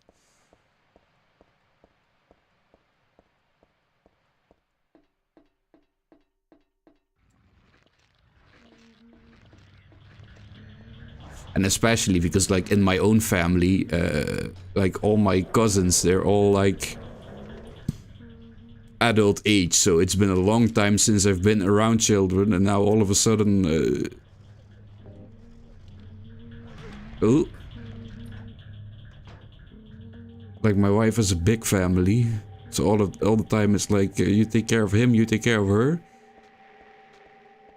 And especially babies. Like, the last time I held a baby is 20 years ago, maybe? And all of a sudden I had to hold all these babies, and I was just scared that I was gonna crush them, you know? Like, because they're these small, fragile things. Yeah, sometimes it's poor parents are thrown to school just because the parent can't put up with them. You look at this like daycare teachers. Yeah, no, but that's it, you know? But then they don't... they think you're the daycare teachers, but then the moment you teach them something that they don't agree with, then they act up, and then they're the parents. They're like, oh, you teach my child. It's...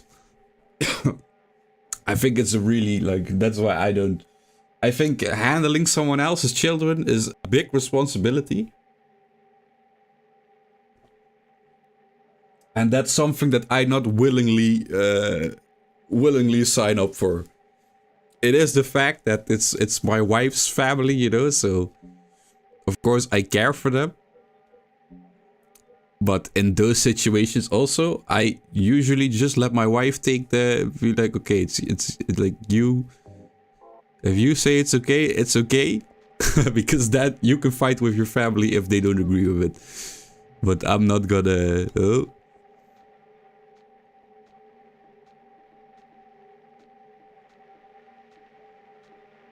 No, but they're all really nice people. But yeah, it's just like a principle that I have. It's like, It's not my kid. Kids are really like, I think you need to have some sort of training to be able to handle kids. Because, like I said, kids are very stupid, but they're also very smart. They're very cunning. They know exactly how to twist words towards their parents or towards family to get what they want, especially if they want food, if they want presents. Like, then they're like 200 IQ all of a sudden. But yeah, I always stick to my main subject. I've always supposed to teach weird things. Like, there was a point where they had us teach kids sex, gender stuff, and I always refused to do that. Yeah, I think they're kids these days. They're trying really. Like, what age was I when they first gave us sex ed in school? I think I was 15. I think 14 or 15, that's when they decided to give us like sexual education. But on one aspect, I understand. Because I think kids, well, not kids. I think, for example, girls. I think girls should get like not exactly sex ed, but at least like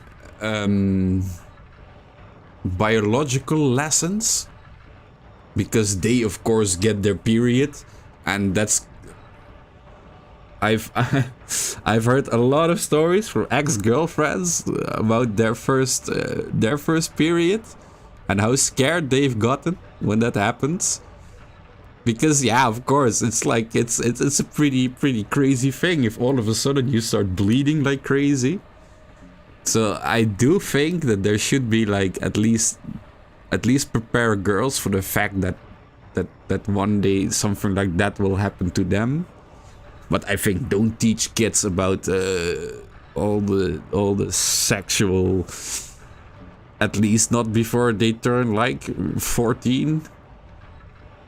But yeah, 15, 16, because the issue is, at what age does a teen get sexual, you know? I know people that started having sex when they were 13.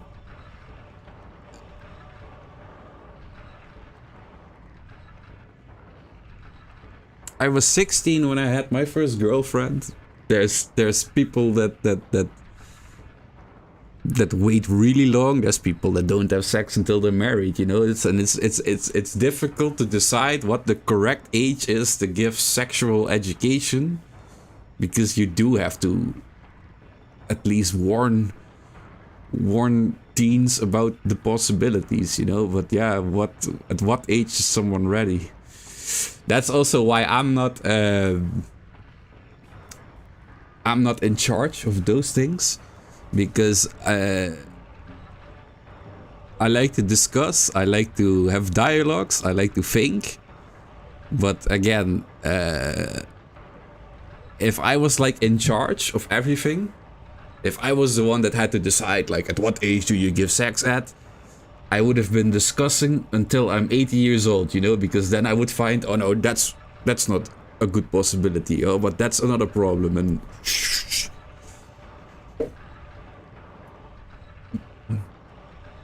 I mean, is they had us teach kids about pronouns and inclusive shit, the weirdest. Yeah, no, that's. I think. I think that's not subjects you should. And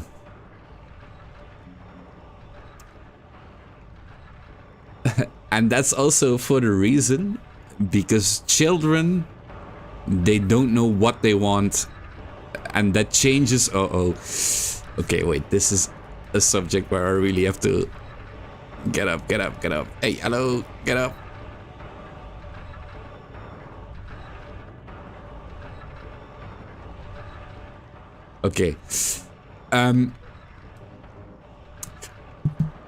a kid's opinion changes daily.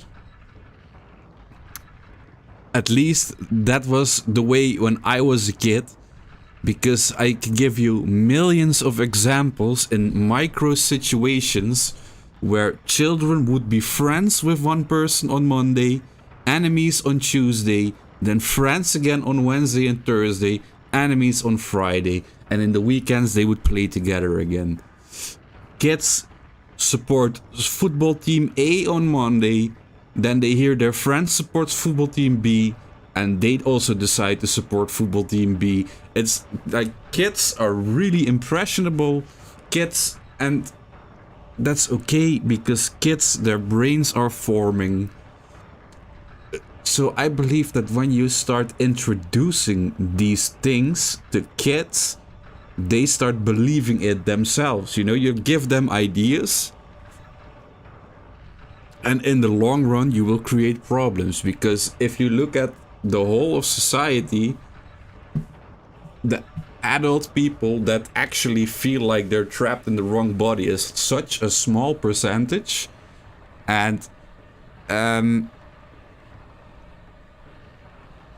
believe that if you start planting these ideas in kids' heads, you only create more issues in the long run.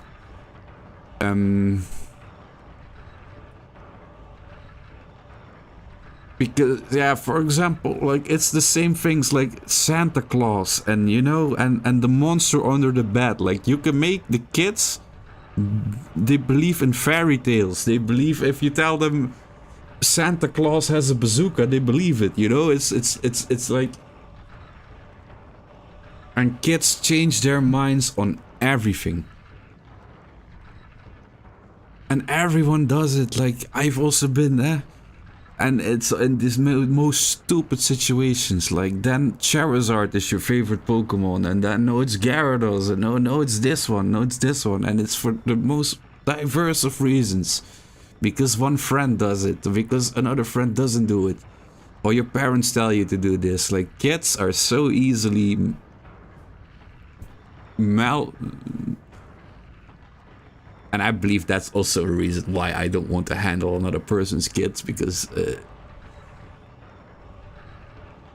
But yeah, I believe if you start teaching kids about these delicate subjects that people really struggle with, then you open the door for them to also struggle later in life, because they all of a sudden get introduced to the concept of gender... Is it gender dysphoria? I don't know. But...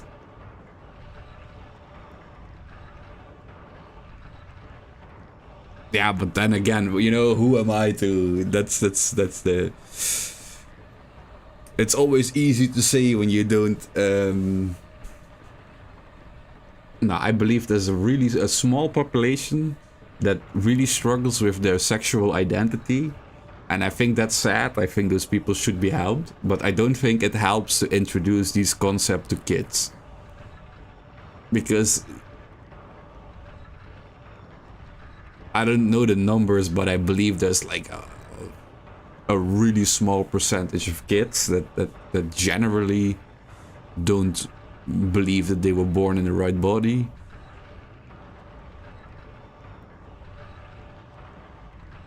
Exactly, so indoctrinating them into weirder shit. And I was like, no, thank you, stick to my subject, trust me, love to say me for doing that. It's like killing kids that having AIDS, no one should feel bad about it. I should have kids if you want to know, you'd be amazing dad. Oh yeah, no, yeah.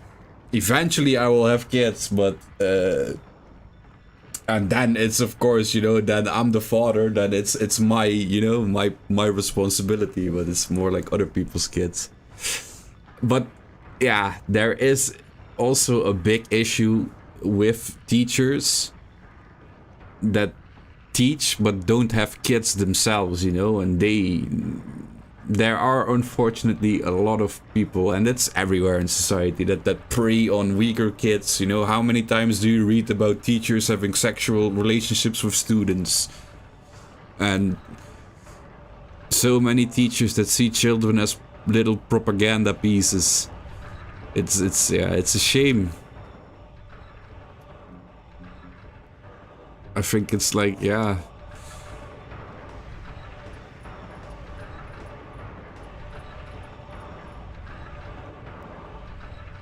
It's no wonder why a lot of people like homeschool their kids. I can fully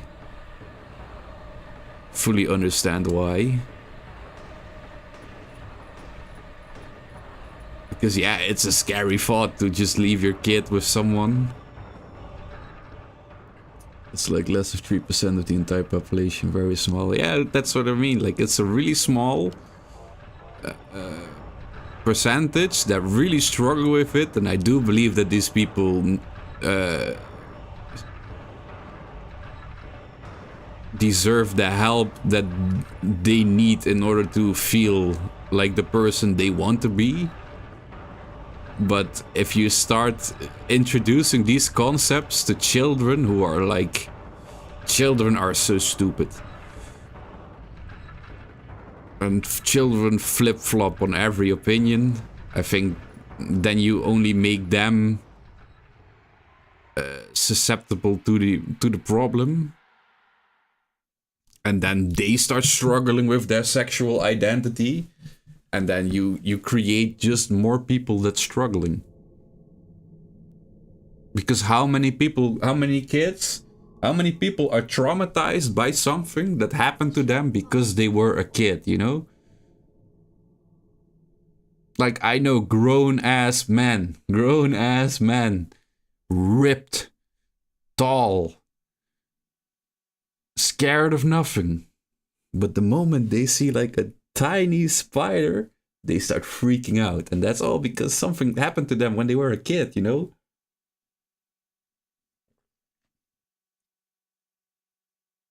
How many people are scared of sharks? Because when they were little, they saw Jaws on TV and they got scared of it. Like, most of the traumas in your life you develop when you are a child. So I think introducing kids that aren't struggling with their gender to the concept of gender struggle. And then, of course, it's kids. They start, oh yeah, I'm a boy, I'm a girl. And all of a sudden they get it twisted. I don't know. I think you should let kids be kids. Don't introduce them to things that's too advanced for their like small developing brain. Because all you're doing is you're creating more suffering for people. What just happened? You must be one of them. What did I do? And what do you mean by one of them? You're in on this with that Claudia, aren't you? Claudia. What about her? She asked me to find you, that's all. So you are one of them. Claudia did all that? Look. Let's hear Claudia. I'm not on anybody's side. I don't know anything about this. Why don't you start by telling me what happened here? And that monster. What the hell was that? I don't know any more than you do. All I know is that things are getting really screwy around here, and I got a weird feeling it's got something to do with me. Maybe you're just Yeah.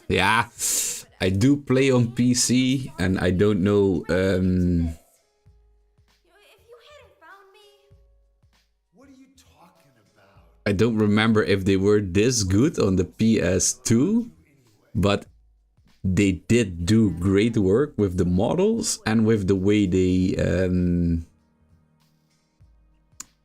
I know there's something the shadows and the lighting of the game. from and forgot for a long time. Like a PS3 game, yeah, it does. Like, I also think it's the same with like almost all Silent Hills. I think 4 also looks really impressive. 1 also still looks really impressive Taking the subway home. for like a PS1 game. What should I do? 2, Well, if I know. yeah, 2 is a little bit flawed for me because I've only been playing the enhanced edition for a long time. But they made the most out of what they were able to use back in the day.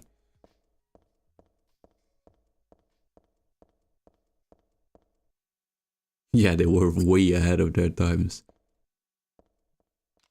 And it's funny to see, right? Because you see like the review scores for Silent Hill 2.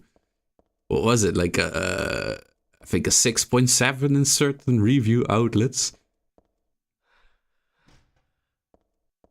And then years later, people are like, oh, this is the best game ever. This is the best game ever.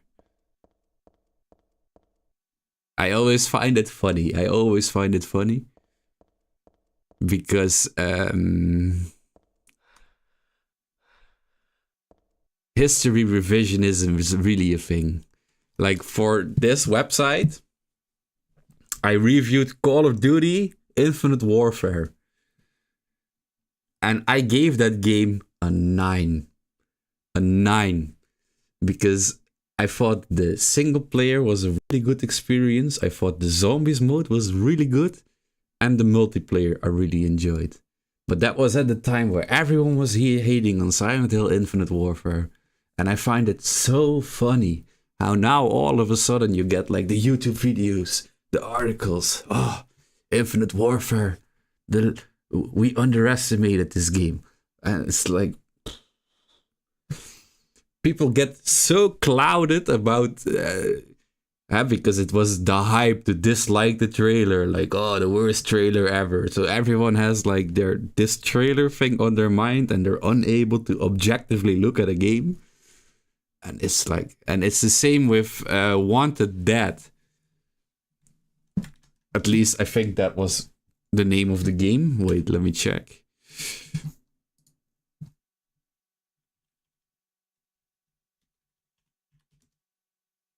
Yeah, Wanted Dead. That game got like... Oh, wait, no.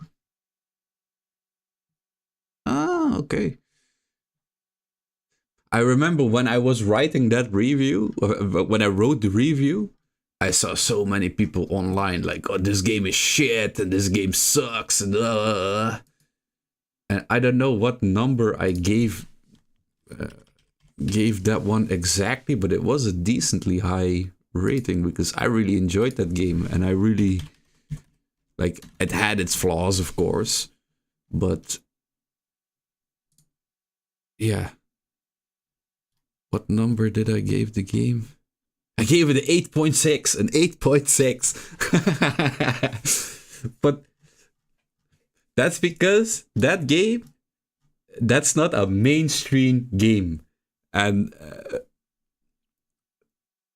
I saw the vision because it was like a fever. It was like that game was like one of the games you would get on a PS2. You know, it was just crazy, arcadey fun. High difficulty, the most stupid humor ever, but it dared to go out of the box, you know? It was like, I really enjoyed it. I was like, okay, not every game has to be like a mainstream hit, you know? And then at the time, a lot of people were like, this game sucks. I even said in my verdict, it was like, the game doesn't have the publicity of a AAA game, but I'm sure that the game is going to be a cult hit. And now I see like a lot of good reviews. There's like so many games are ahead of the game. And it's like people don't... I feel like a lot of gamers, they don't expand their their horizons, you know. They only play the same kind of games every year, every this, only this. Yeah, people always complaining about pretty much everything. Yeah, you should. I think the best thing is people need to form their own opinion on things. Don't parrot what other people are saying. Don't parrot what other people are doing. Because there's been so many games that if I was supposed to follow everyone else, there's games that are universally praised that I dislike. There are games that are universally shit on that I love. You know, it's like I would have missed out on so many cool games if I listened to like what the rest says. You mean really fast to stretch out to see something to take care of a good one. Hey, thanks for that. It was also really fun to discuss with you. Yeah, I usually stream like in the evening in my time. And it's only something I picked up recently again because we haven't been streaming for a long time. It's a shared channel, so sometimes someone else is streaming, like my friend. But yeah, for now, like, because usually we do our content in Dutch. So don't be surprised if you hop in and it's like a Dutch stream. But yeah, I'm always down to speak in English too. It's like a mix for me, you know, it's bilingual. But you also have a good one. God bless, take care, and hopefully we see each other soon, man. Have a good day. Have a good Saturday. Weekend.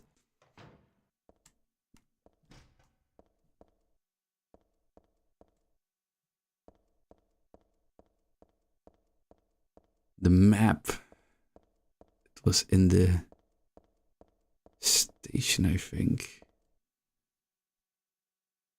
It's 2 hours and 11 minutes. It's time for a smoke break and a refill.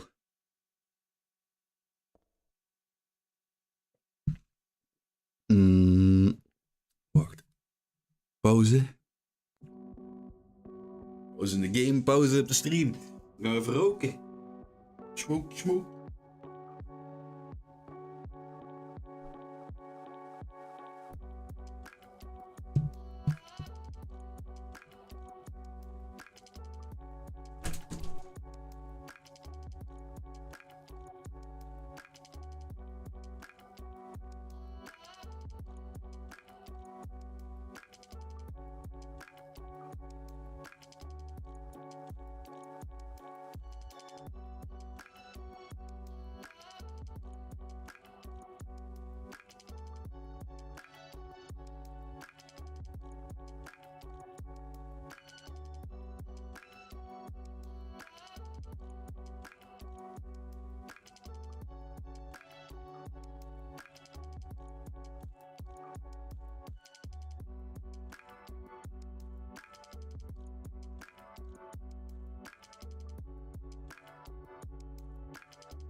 Coke. Een beetje coke. Kijk, het is half 1.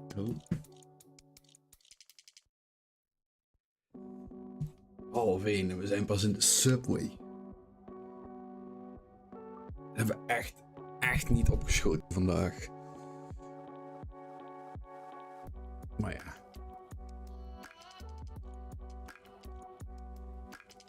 Ik weet dat de map die ligt in dat daar. Ergens. Ja. Moet je ook wel doen in de subway.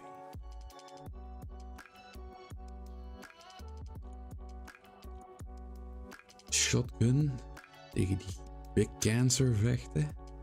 De eerste keer. Oh, zo. Goedemorgen. Ik zit hier al. Sorry. Ik heb de map opgeraapt.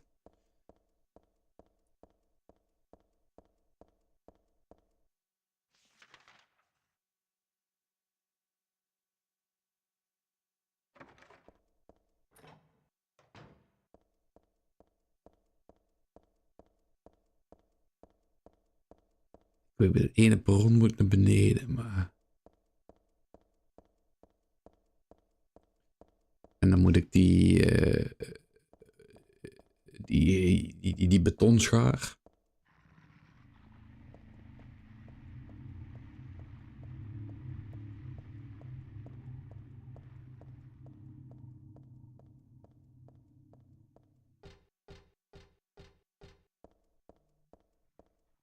Ah, mevrouw die is ook net wakker geworden. Oké. Dat is kut.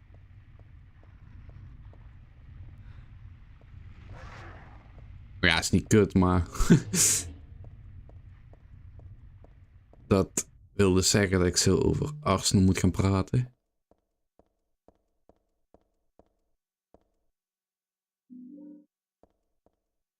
De Nutcracker.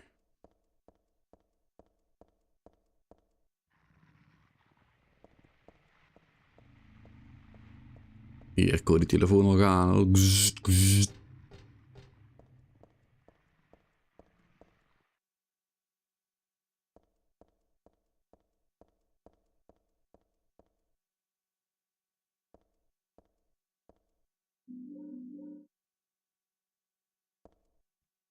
Nee? Ik kon net zeggen. Path is blocked with trash. Nou, zie je niet wat er op de grond ligt? Oh. A dead body. I can't really do anything for the poor guy. Cut. Ik heb veel te snel door die dialogue heen geklikt. Dom.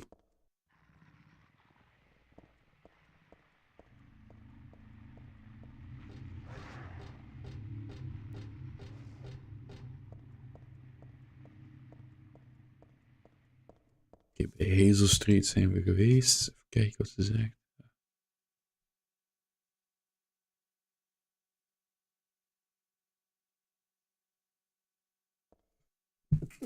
Zo. Het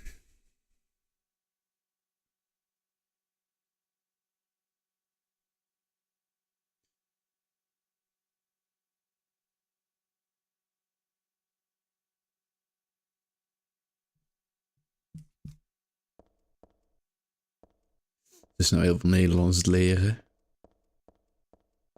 Dat gaat er goed af. Dus daar ben ik blij om. Maar ja, zo schattig.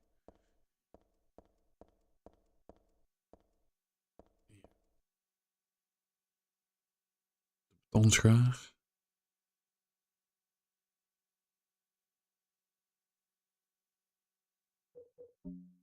Toch?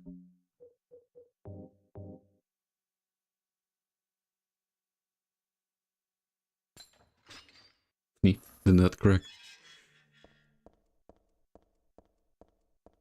Ik wist dat ik iets met die ketting moest doen, maar...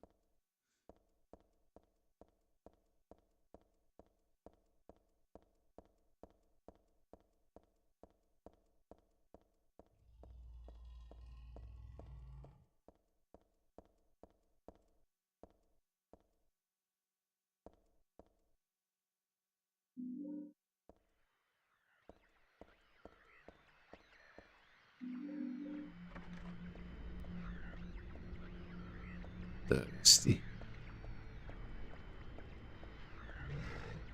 Oeh.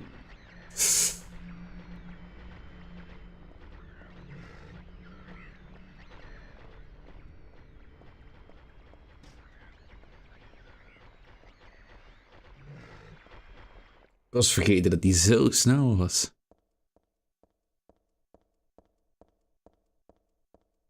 Zeg maar in mijn hoofd was hij toch echt wel een stukje langzamer.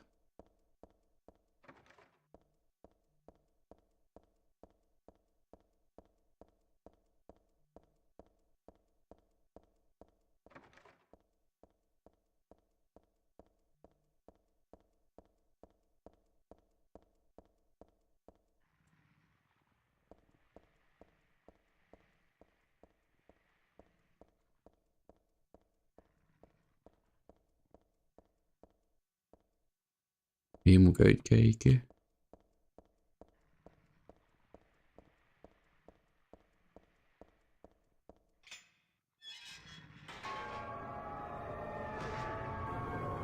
Hier.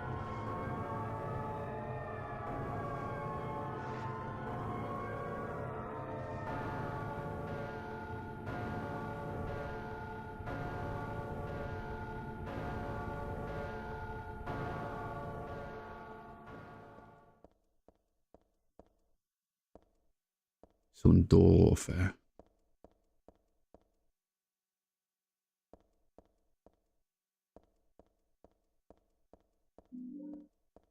Moest ik nou toch naar die rode deur? Ik kan me herinneren dat er zo'n stuk is. En dan loop je over het spoor en word je gewoon kapot gereden. En die save, mijn laatste save is best wel ver weg.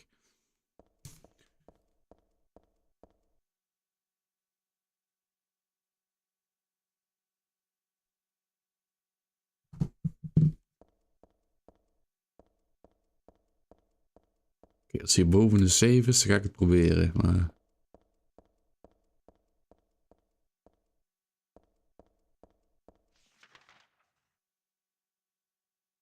Nee, we zijn weer hier. Oké.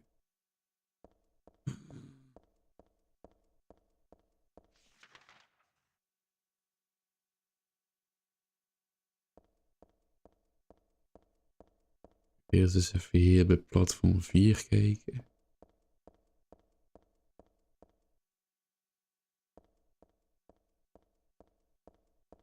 Oh.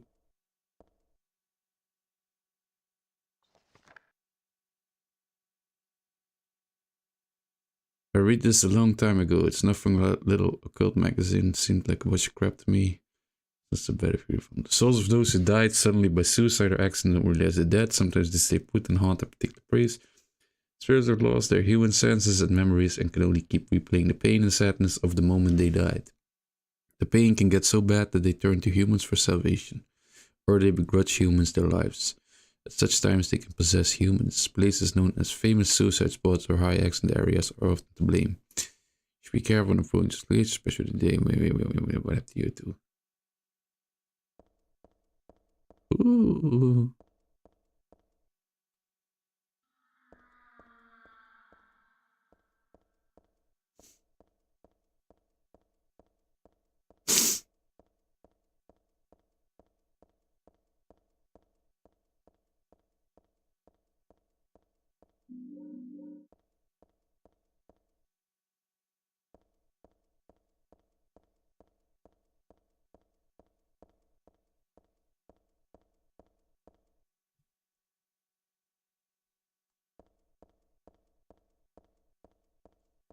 Ja, we zijn nog altijd op zoek naar een safe. Ik ben alweer zo ver van die rode deur af.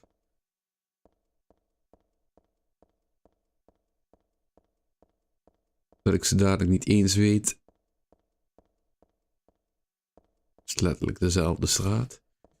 Ja, weet je, ik ga het gewoon riskeren. En als ik dood ga, dan is de stream voorbij.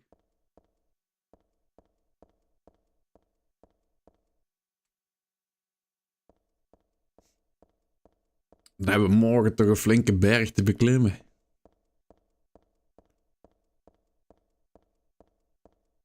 Maar ja, één ding is zeker. Morgen is voetbal om 5:30. Maar City Liverpool, die kijk ik liever niet. Weet je, die zet ik hier gewoon op een klein scherm op.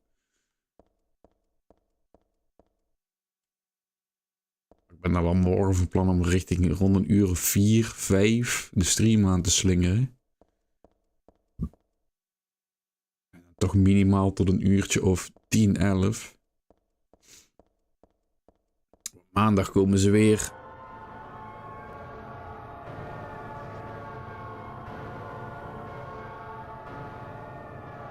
Van de verbouwers.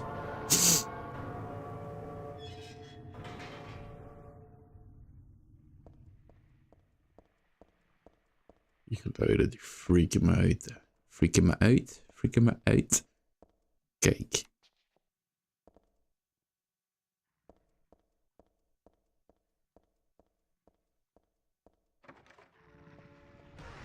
Dat bedoel ik. Klim.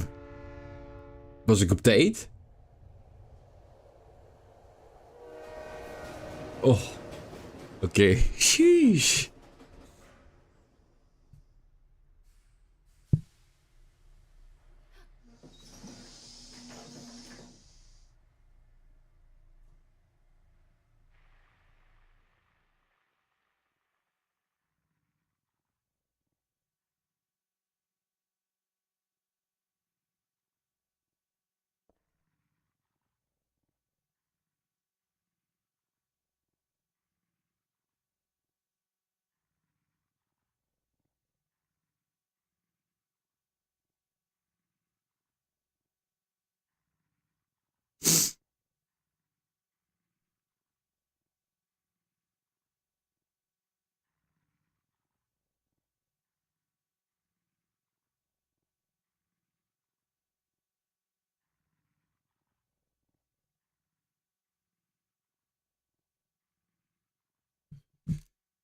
Oké.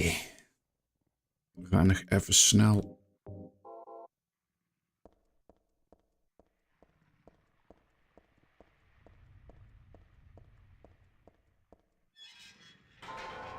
Proberen om deze subway section te finishen.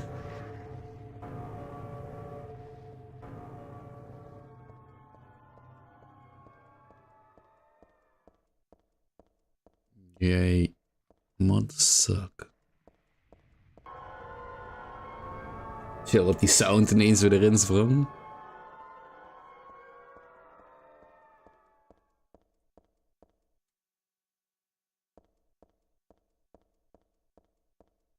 Was hij vooraan? Ja.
Aan de kant, aan de kant.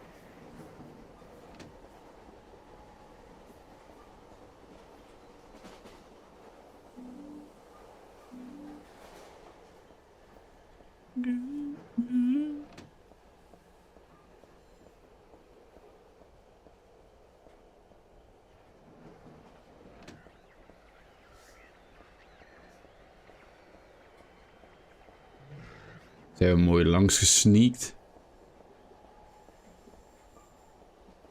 Nou, niet echt gesneakt, maar geglipt.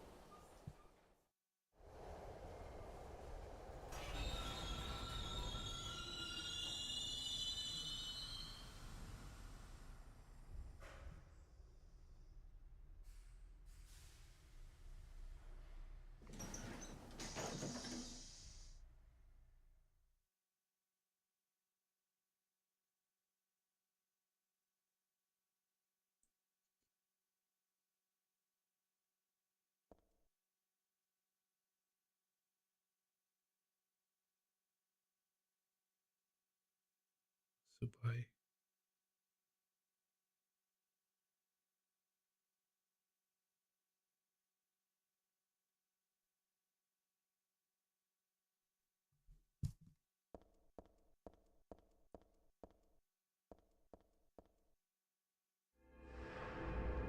Ik weet niet meer hoe lang dit duurt. Volgens mij was dit het. Dan moet je nu naar die dingen lopen, die apartment buildings.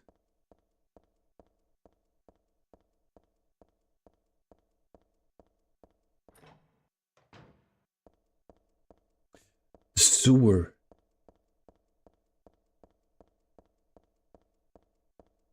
Was ik ook alweer vergeten.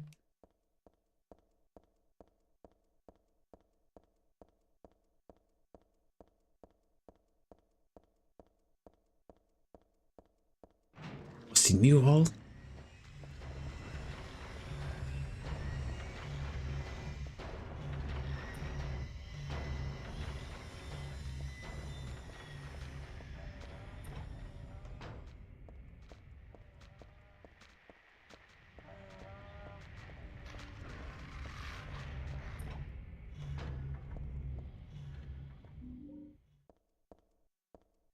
Kijk, dit is waarom Silent Hill 3 gewoon echt, wat mij betreft, de beste is.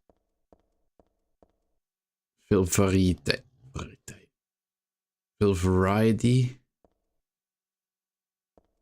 In areas, maar ook in wapens.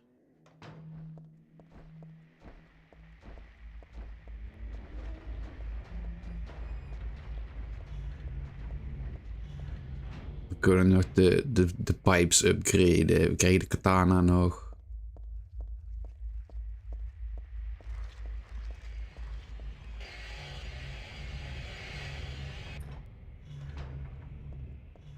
Veel meer unlockable weapons.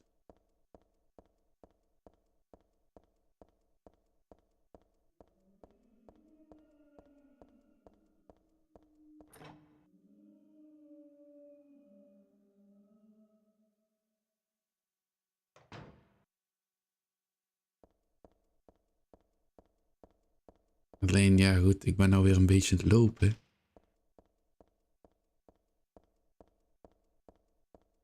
Ik weet dat de map die zit ergens hier in zo'n zee ding, maar...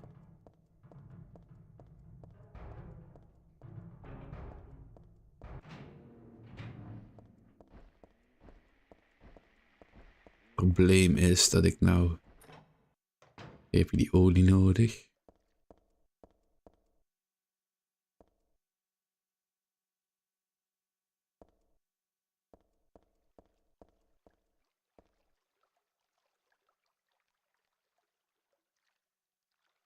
Holes full of dirty water.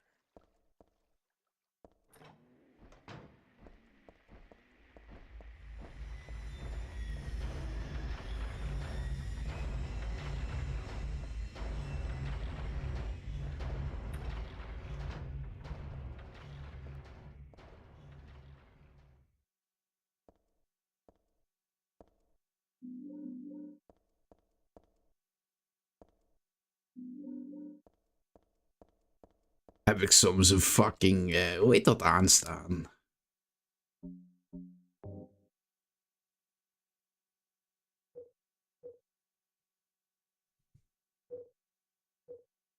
Nee. Even dat ik een, oh, ik vind zoveel kogels nou.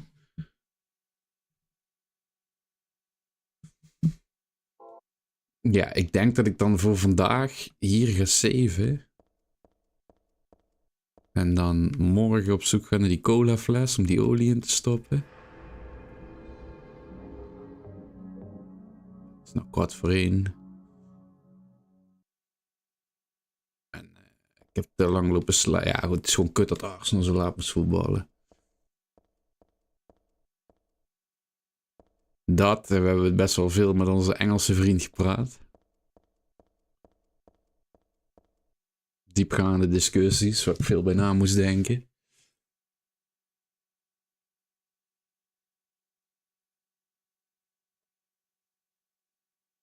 Interessante gesprekstof. Ik kon me niet in alles vinden wat hij zei, maar er was wel wat overlap.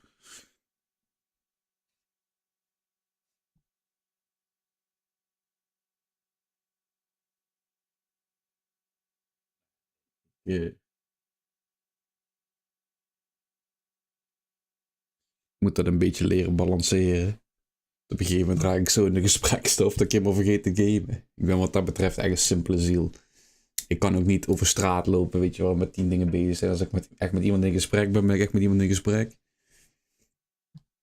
We hebben hem gesaved.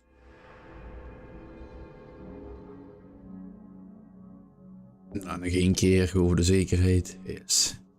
Ja, dan gaan we nou afsluiten.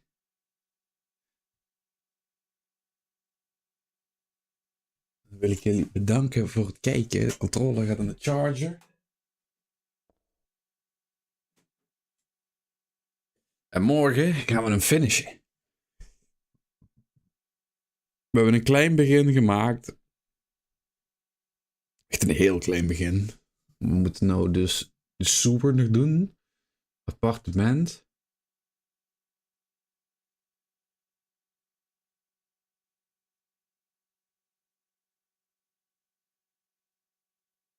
Ziekenhuis.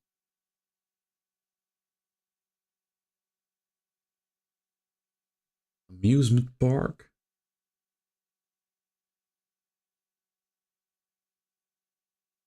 Alessa's place.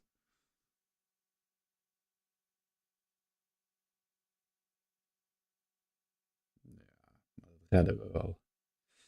Redden we wel. Morgen gewoon no nonsense.